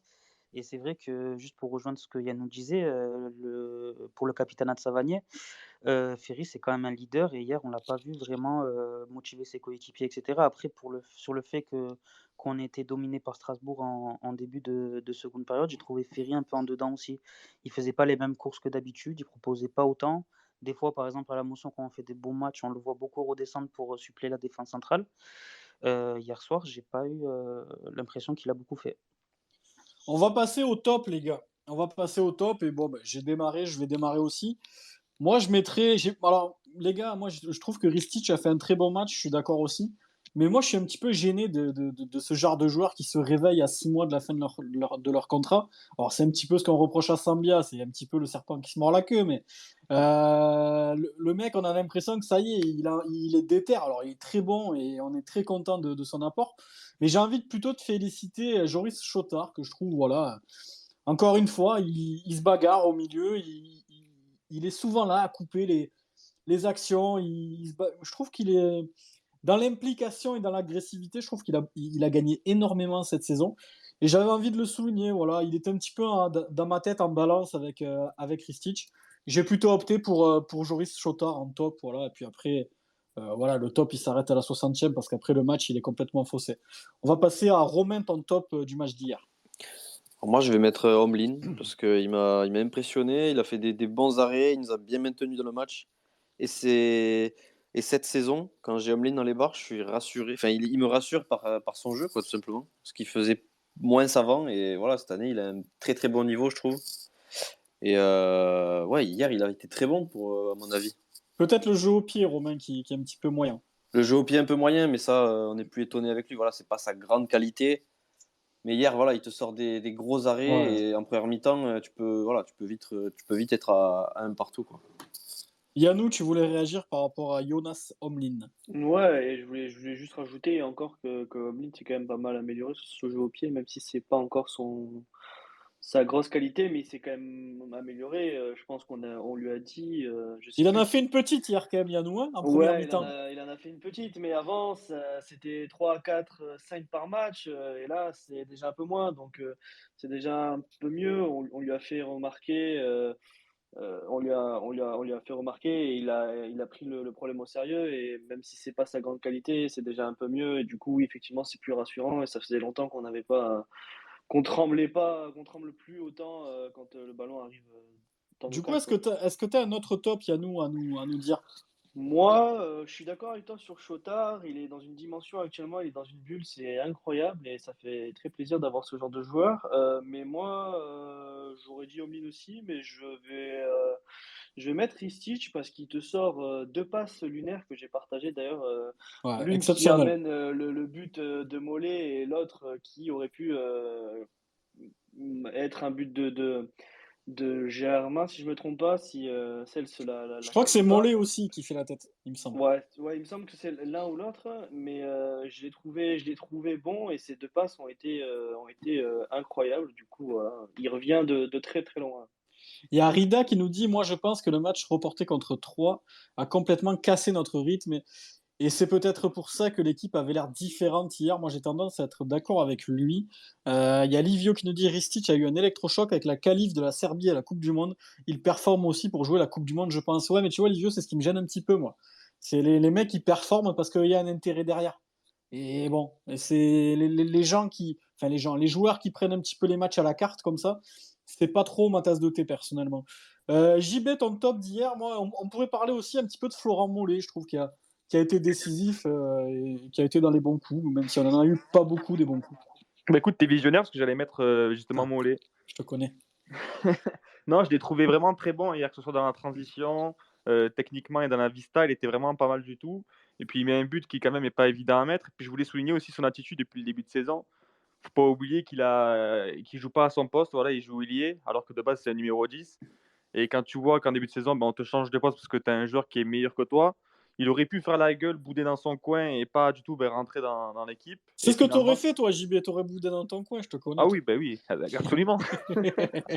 Non, et voilà, c'est bien, il s'est mis dans la mentalité. Il est décisif depuis le début de saison. Faut pas oublier qu'il a marqué des buts ultra importants, hein. C'est lui qui nous donne la victoire à Nice. Contre Strasbourg, il a marqué même au match aller. Enfin voilà, il est décisif. Et j'aime bien son attitude sur le terrain, voilà, parce qu'il avait tendance à l'époque à avoir une attitude un peu nonchalante. Et là, c'est vrai que cette année, il se bat beaucoup plus sur le terrain. Et franchement, ça fait plaisir à voir.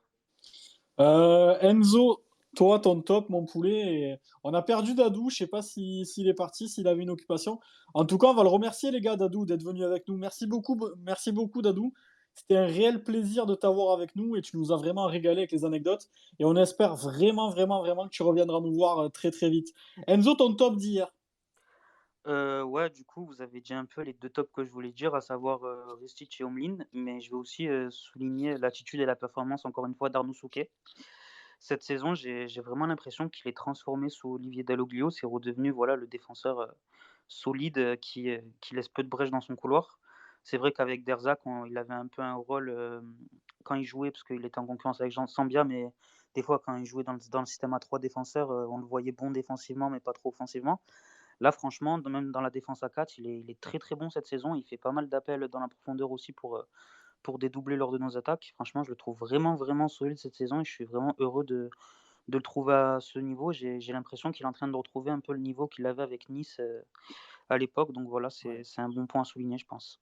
Ouais, je suis d'accord avec toi. Et moi, je le souligne souvent, Souquet, que j'aime bien ses matchs dernièrement. Et ça a été confirmé encore hier. Il y a Jocelyn qui nous demande des news de Dalot avec son Covid. Moi, j'ai une info exclusive à te donner, c'est qu'il l'a chopé à Célio. Voilà, je peux pas en dire plus. Dadou, Je suis là, est-ce que ouais, tu je as suis un top? revenu, les gars. Ouais. Est-ce que tu as un top à nous Non, donner mais sur le déjà match sur d'hier? Ristich, juste une dernière chose, c'est que peut-être aussi Ristich, c'est pas qu'une question du tout de contrat, je pense pas. Il y a sûrement l'euphorie aussi de la qualif à la Coupe du Monde. Mais est-ce que aussi Ouais. Ristich, il n'est pas arrivé à Montpellier avec un certain niveau et que tout simplement il progresse Est-ce qu'il est arrivé pour être arrière gauche? Est-ce qu'il est C'est possible arrivé? Je aussi. pense pas. Est-ce qu'il n'a pas justement appris d'abord à défendre à Ederzac et qu'ensuite, parce que je pense que je le voyais plus moi au départ quand il est arrivé comme un milieu gauche offensif, milieu quoi. Et est-ce que tout simplement il n'a pas progressé quoi?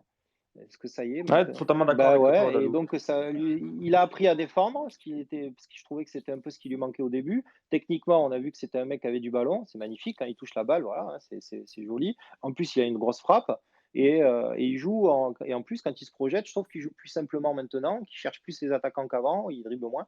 Et moi, je pense qu'il a tout simplement progressé. Je sais pas quel âge il a, mais en 2 ans, il a pris. 26 ans, non? Je crois qu'il a Voilà, c'est 26 tout. ans. Il arrive à une certaine maturité et parce qu'aussi les joueurs viennent aussi au Montpellier pour progresser, faut pas l'oublier. Ils viennent pas pour finir ou leur carrière et donc il y a beaucoup quand ils sont jeunes, ils viennent pour aussi progresser et ils arrivent de clubs qui étaient peut-être moins bons que le Montpellier et donc ils sont là aussi pour progresser. Et Ristich c'est le cas par contre. Ça c'est bien. Moi j'aime bien. JB, tu voulais intervenir sur Ristich et tu avais l'air plutôt d'accord avec Dadou. Ouais, non, je suis totalement d'accord avec Dadou. Après, c'est vrai, il faut pas oublier que quand il est arrivé, c'était pas du tout son poste. Après, il a joué dans une défense à 5 et je pense Ouais. que voilà, la défense à 5 de Derzakarian, c'est difficile de s'adapter, surtout que c'est pas du tout le style de joueur qu'il nous fallait. Mais ouais, non, je suis totalement d'accord, il a progressé et franchement, mais c'est bien. J'espère qu'il va continuer et que dans l'avenir, il gardera ce niveau. Et il y a un joueur aussi qui progresse, je trouve. Si je vais pas le mettre en top sur ce match-là, mais celui qui progresse, je trouve, depuis quelques matchs et sûrement grâce à Sako, c'est Koza. Moi je trouve. Alors, je ne sais pas si vous l'aimez tous, mais en tout cas, je trouve que c'est par rapport au début de saison, il commence à vraiment à prendre le job, je trouve, avec Sako à ses côtés. Bah, disons que maintenant, il joue à son poste, quoi. Ah, aussi. Donc déjà, ça change tout. Aussi. Quand tu joues à ton poste et que t'es pas baladé à gauche ou t'es pas forcément à l'aise avec ta vitesse et ta technique, Là, il retrouve un poste qui est le sien de formation. Mhm. Et quand tu te tournes et que tu regardes, il y a Mamadou Sakho à côté de toi, forcément, ça rassure énormément. Yannou, tu voulais réagir par rapport à ce que disait Dadou sur Koza? Ouais, je suis entièrement d'accord avec ce qu'il dit sur Koza et on l'a souligné dans les spaces précédents. Et je repense à ce que Jamel a dit tout à l'heure par rapport à Yanga Mbiwa sur le fait qu'il montait beaucoup, il partait de derrière pour monter devant. Ça me fait penser à le petit éclair qu'il a eu hier pendant le match où il a récupéré le ballon derrière et il s'est mis à Oui, Bien courir je vu, m'en tout droit, tout souviens. droit, bien tout vu. droit. Et du coup, j'y ai repensé et c'est pas la première fois qu'il le fait. Il le fait bien. Donc j'y ai repensé, ça m'a fait rire. Mais ouais, non, franchement, très content de le revoir à un très bon niveau et j'espère que ça va continuer. Et je pense qu'effectivement, Mamadou Sakho, il est pour quelque chose. De toute façon, ici, Dadou, on a la parole libre. Voilà, au début de saison, on n'était pas content de ses perfs. Mhm. Et là, on est tous d'accord pour dire que Nico Koza, il fait le job, il le fait plutôt très très bien. Il y a Christo qui nous dit avec le hashtag bien vu les gars, l'attitude de Mollet mérite d'être soulignée, bravo à lui. Je suis d'accord aussi. L'attitude de Flo Mollet, les gars, voilà, il prend Germaine dans ses bras, on le voit un petit peu moins faire la gueule. Il est venu fêter le but avec le banc. On a l'impression qu'il est rentré dans le rang, qu'il a atteint une certaine maturité. Donc ça aussi, c'est à souligner. En tout cas, les gars, ça va être la fin du Space. Je vais donner le mot de la fin à chacun. Je vais remercier tout le monde aussi de nous avoir écoutés. C'était encore une superbe émission. On est là depuis 1h30 déjà, les gars. C'est pas loin. Notre record, c'est 2 heures. On n'est pas très très loin. Romain, le mot de la fin et un petit mot sur le match peut-être de mercredi. Bah écoutez, déjà merci à Dadou et à Jamel Saïd d'être venus. C'était vraiment trop bien. Je pense que voilà, c'est des personnages importants on va dire, du milieu payadin. Voilà, donc pour nous les supporters payadins, c'est juste un kiff, quoi. On s'est régalé comme d'hab. Merci à tous les auditeurs encore, ça régale, en vrai, on se régale. Et puis pour la suite, on joue 3 et Monaco cette semaine, donc lundi, on va avoir un bon space à faire aussi. Ouais. Par contre, voilà, un match important contre 3, je pense qu'on est tous d'accord. Tu joues Monaco après, ça va être compliqué. Donc 3, il va falloir aller chercher les 3 points. De toute façon, il n'y a pas de secret. Quand tu joues des équipes un peu moins bonnes, supposées, il faut y aller. Mais en tout cas, merci tout le monde pour l'écoute. Et puis à la prochaine. Merci Romain. On va passer à Yannou, le mot de la fin, mon poulet. Ouais, bah franchement, ça a été une reprise des Space incroyable. Franchement, ça a été un super bon moment avec Dadou et Jamel Saïd. Ouais, pas mal d'anecdotes. Franchement, ça a fait super plaisir d'avoir ces deux personnages iconiques, comme Romain l'a dit, de l'univers Payada.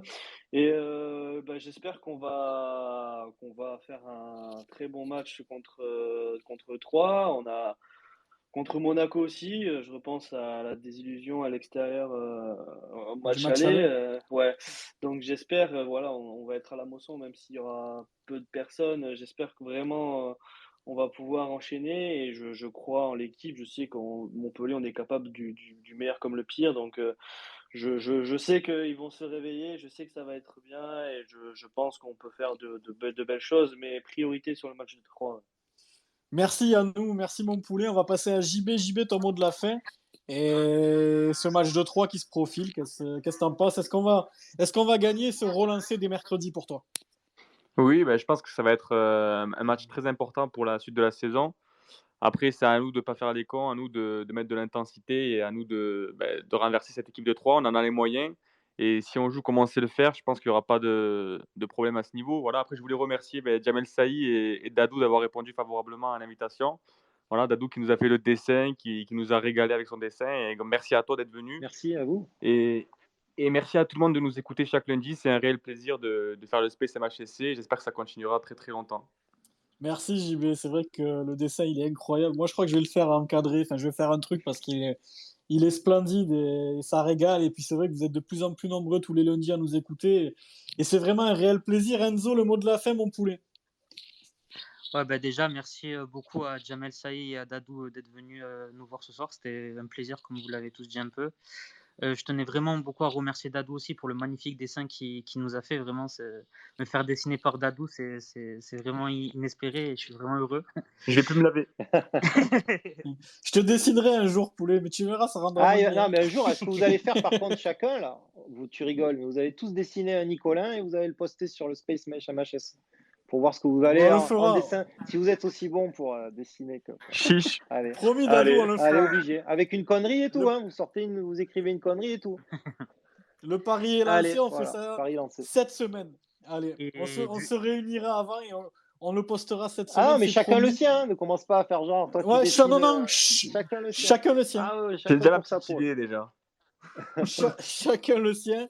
Écoute, Dadou, tu nous lances un défi, et ben, défi relevé. Allez. Chacun dessinera son Nicolin cette semaine et puis on le postera tous en même temps et puis vous pourrez nous juger sur nos dessins catastrophiques. Et c'est là que vous Get avez, the c'est là que vous space. avez tout le monde, le MHSC, tous les joueurs qui vont vous fracasser pour se venger de ce que vous dites. Ben merci Dadou, c'est à toi. Merci d'avoir été avec nous. Merci pour ton magnifique dessin et pour toutes tes anecdotes. Tu nous as régalé, tu as été pertinent. On voit que tu as le club dans la peau et pour nous, voilà, comme il disait Enzo juste avant, pour moi, pour nous, les Payadens, tu es comme une icône. Voilà, moi, je vois quand je clique sur tes dessins, j'ai toujours le sourire qui s'affiche sur mes lèvres. Qu'importe la journée que j'ai passée, si elle était bonne ou mauvaise, ça me fait toujours sourire et merci pour ça. Vraiment, c'était un régal et c'était un réel plaisir de t'avoir. J'espère vraiment que tu vas revenir nous voir. Il y a Enzo qui n'avait pas fini. Il veut finir, Enzo. Vas-y, Vas-y, Enzo, on vas-y. t'écoute. Ouais, juste pour revenir sur le match de mercredi, ça va vraiment être un match important. Il faut absolument gagner. Je pense qu'on a les capacités pour battre 3, même si à mon avis, ça va quand même être un match compliqué avec les enchaînements tous les 3 jours. Je tenais juste à faire une petite pub quand même. Demain, JB et moi, on va être l'invité d'un Space troyen. Donc pour ceux qui veulent écouter, ce sera à 21h30. On va parler du match de mercredi. Et aussi, je tenais à tous vous remercier, les auditeurs, d'être toujours aussi nombreux à nous écouter. Et comme l'a dit JB, j'espère que ça va continuer longtemps. Merci Enzo, merci à toi mon poulet Dadou. Du coup, merci d'avoir été là. Ben, merci C'est beaucoup, vraiment, vraiment. voilà. C'était un plaisir. C'était un régal et puis quand vous voulez, vous n'hésitez pas. Toujours à votre disposition. Merci. Et à tous les Merci Payadins, Dadou. en général. J'espère vraiment que tu reviendras nous voir très très vite. Je vais faire un petit tour d'horizon. Remercier Rida, mon frérot. Voilà, il stream sur Twitch. Les gars, n'hésitez pas à le follow. C'est un monstre à Warzone. Voilà, il régale. Il y a Antoine, il y a Livio, il y a Giroud, Aurélie qui est là que je salue, Papayat qui nous a régalé comme d'hab, Gauthier, Gaëtan, Christo.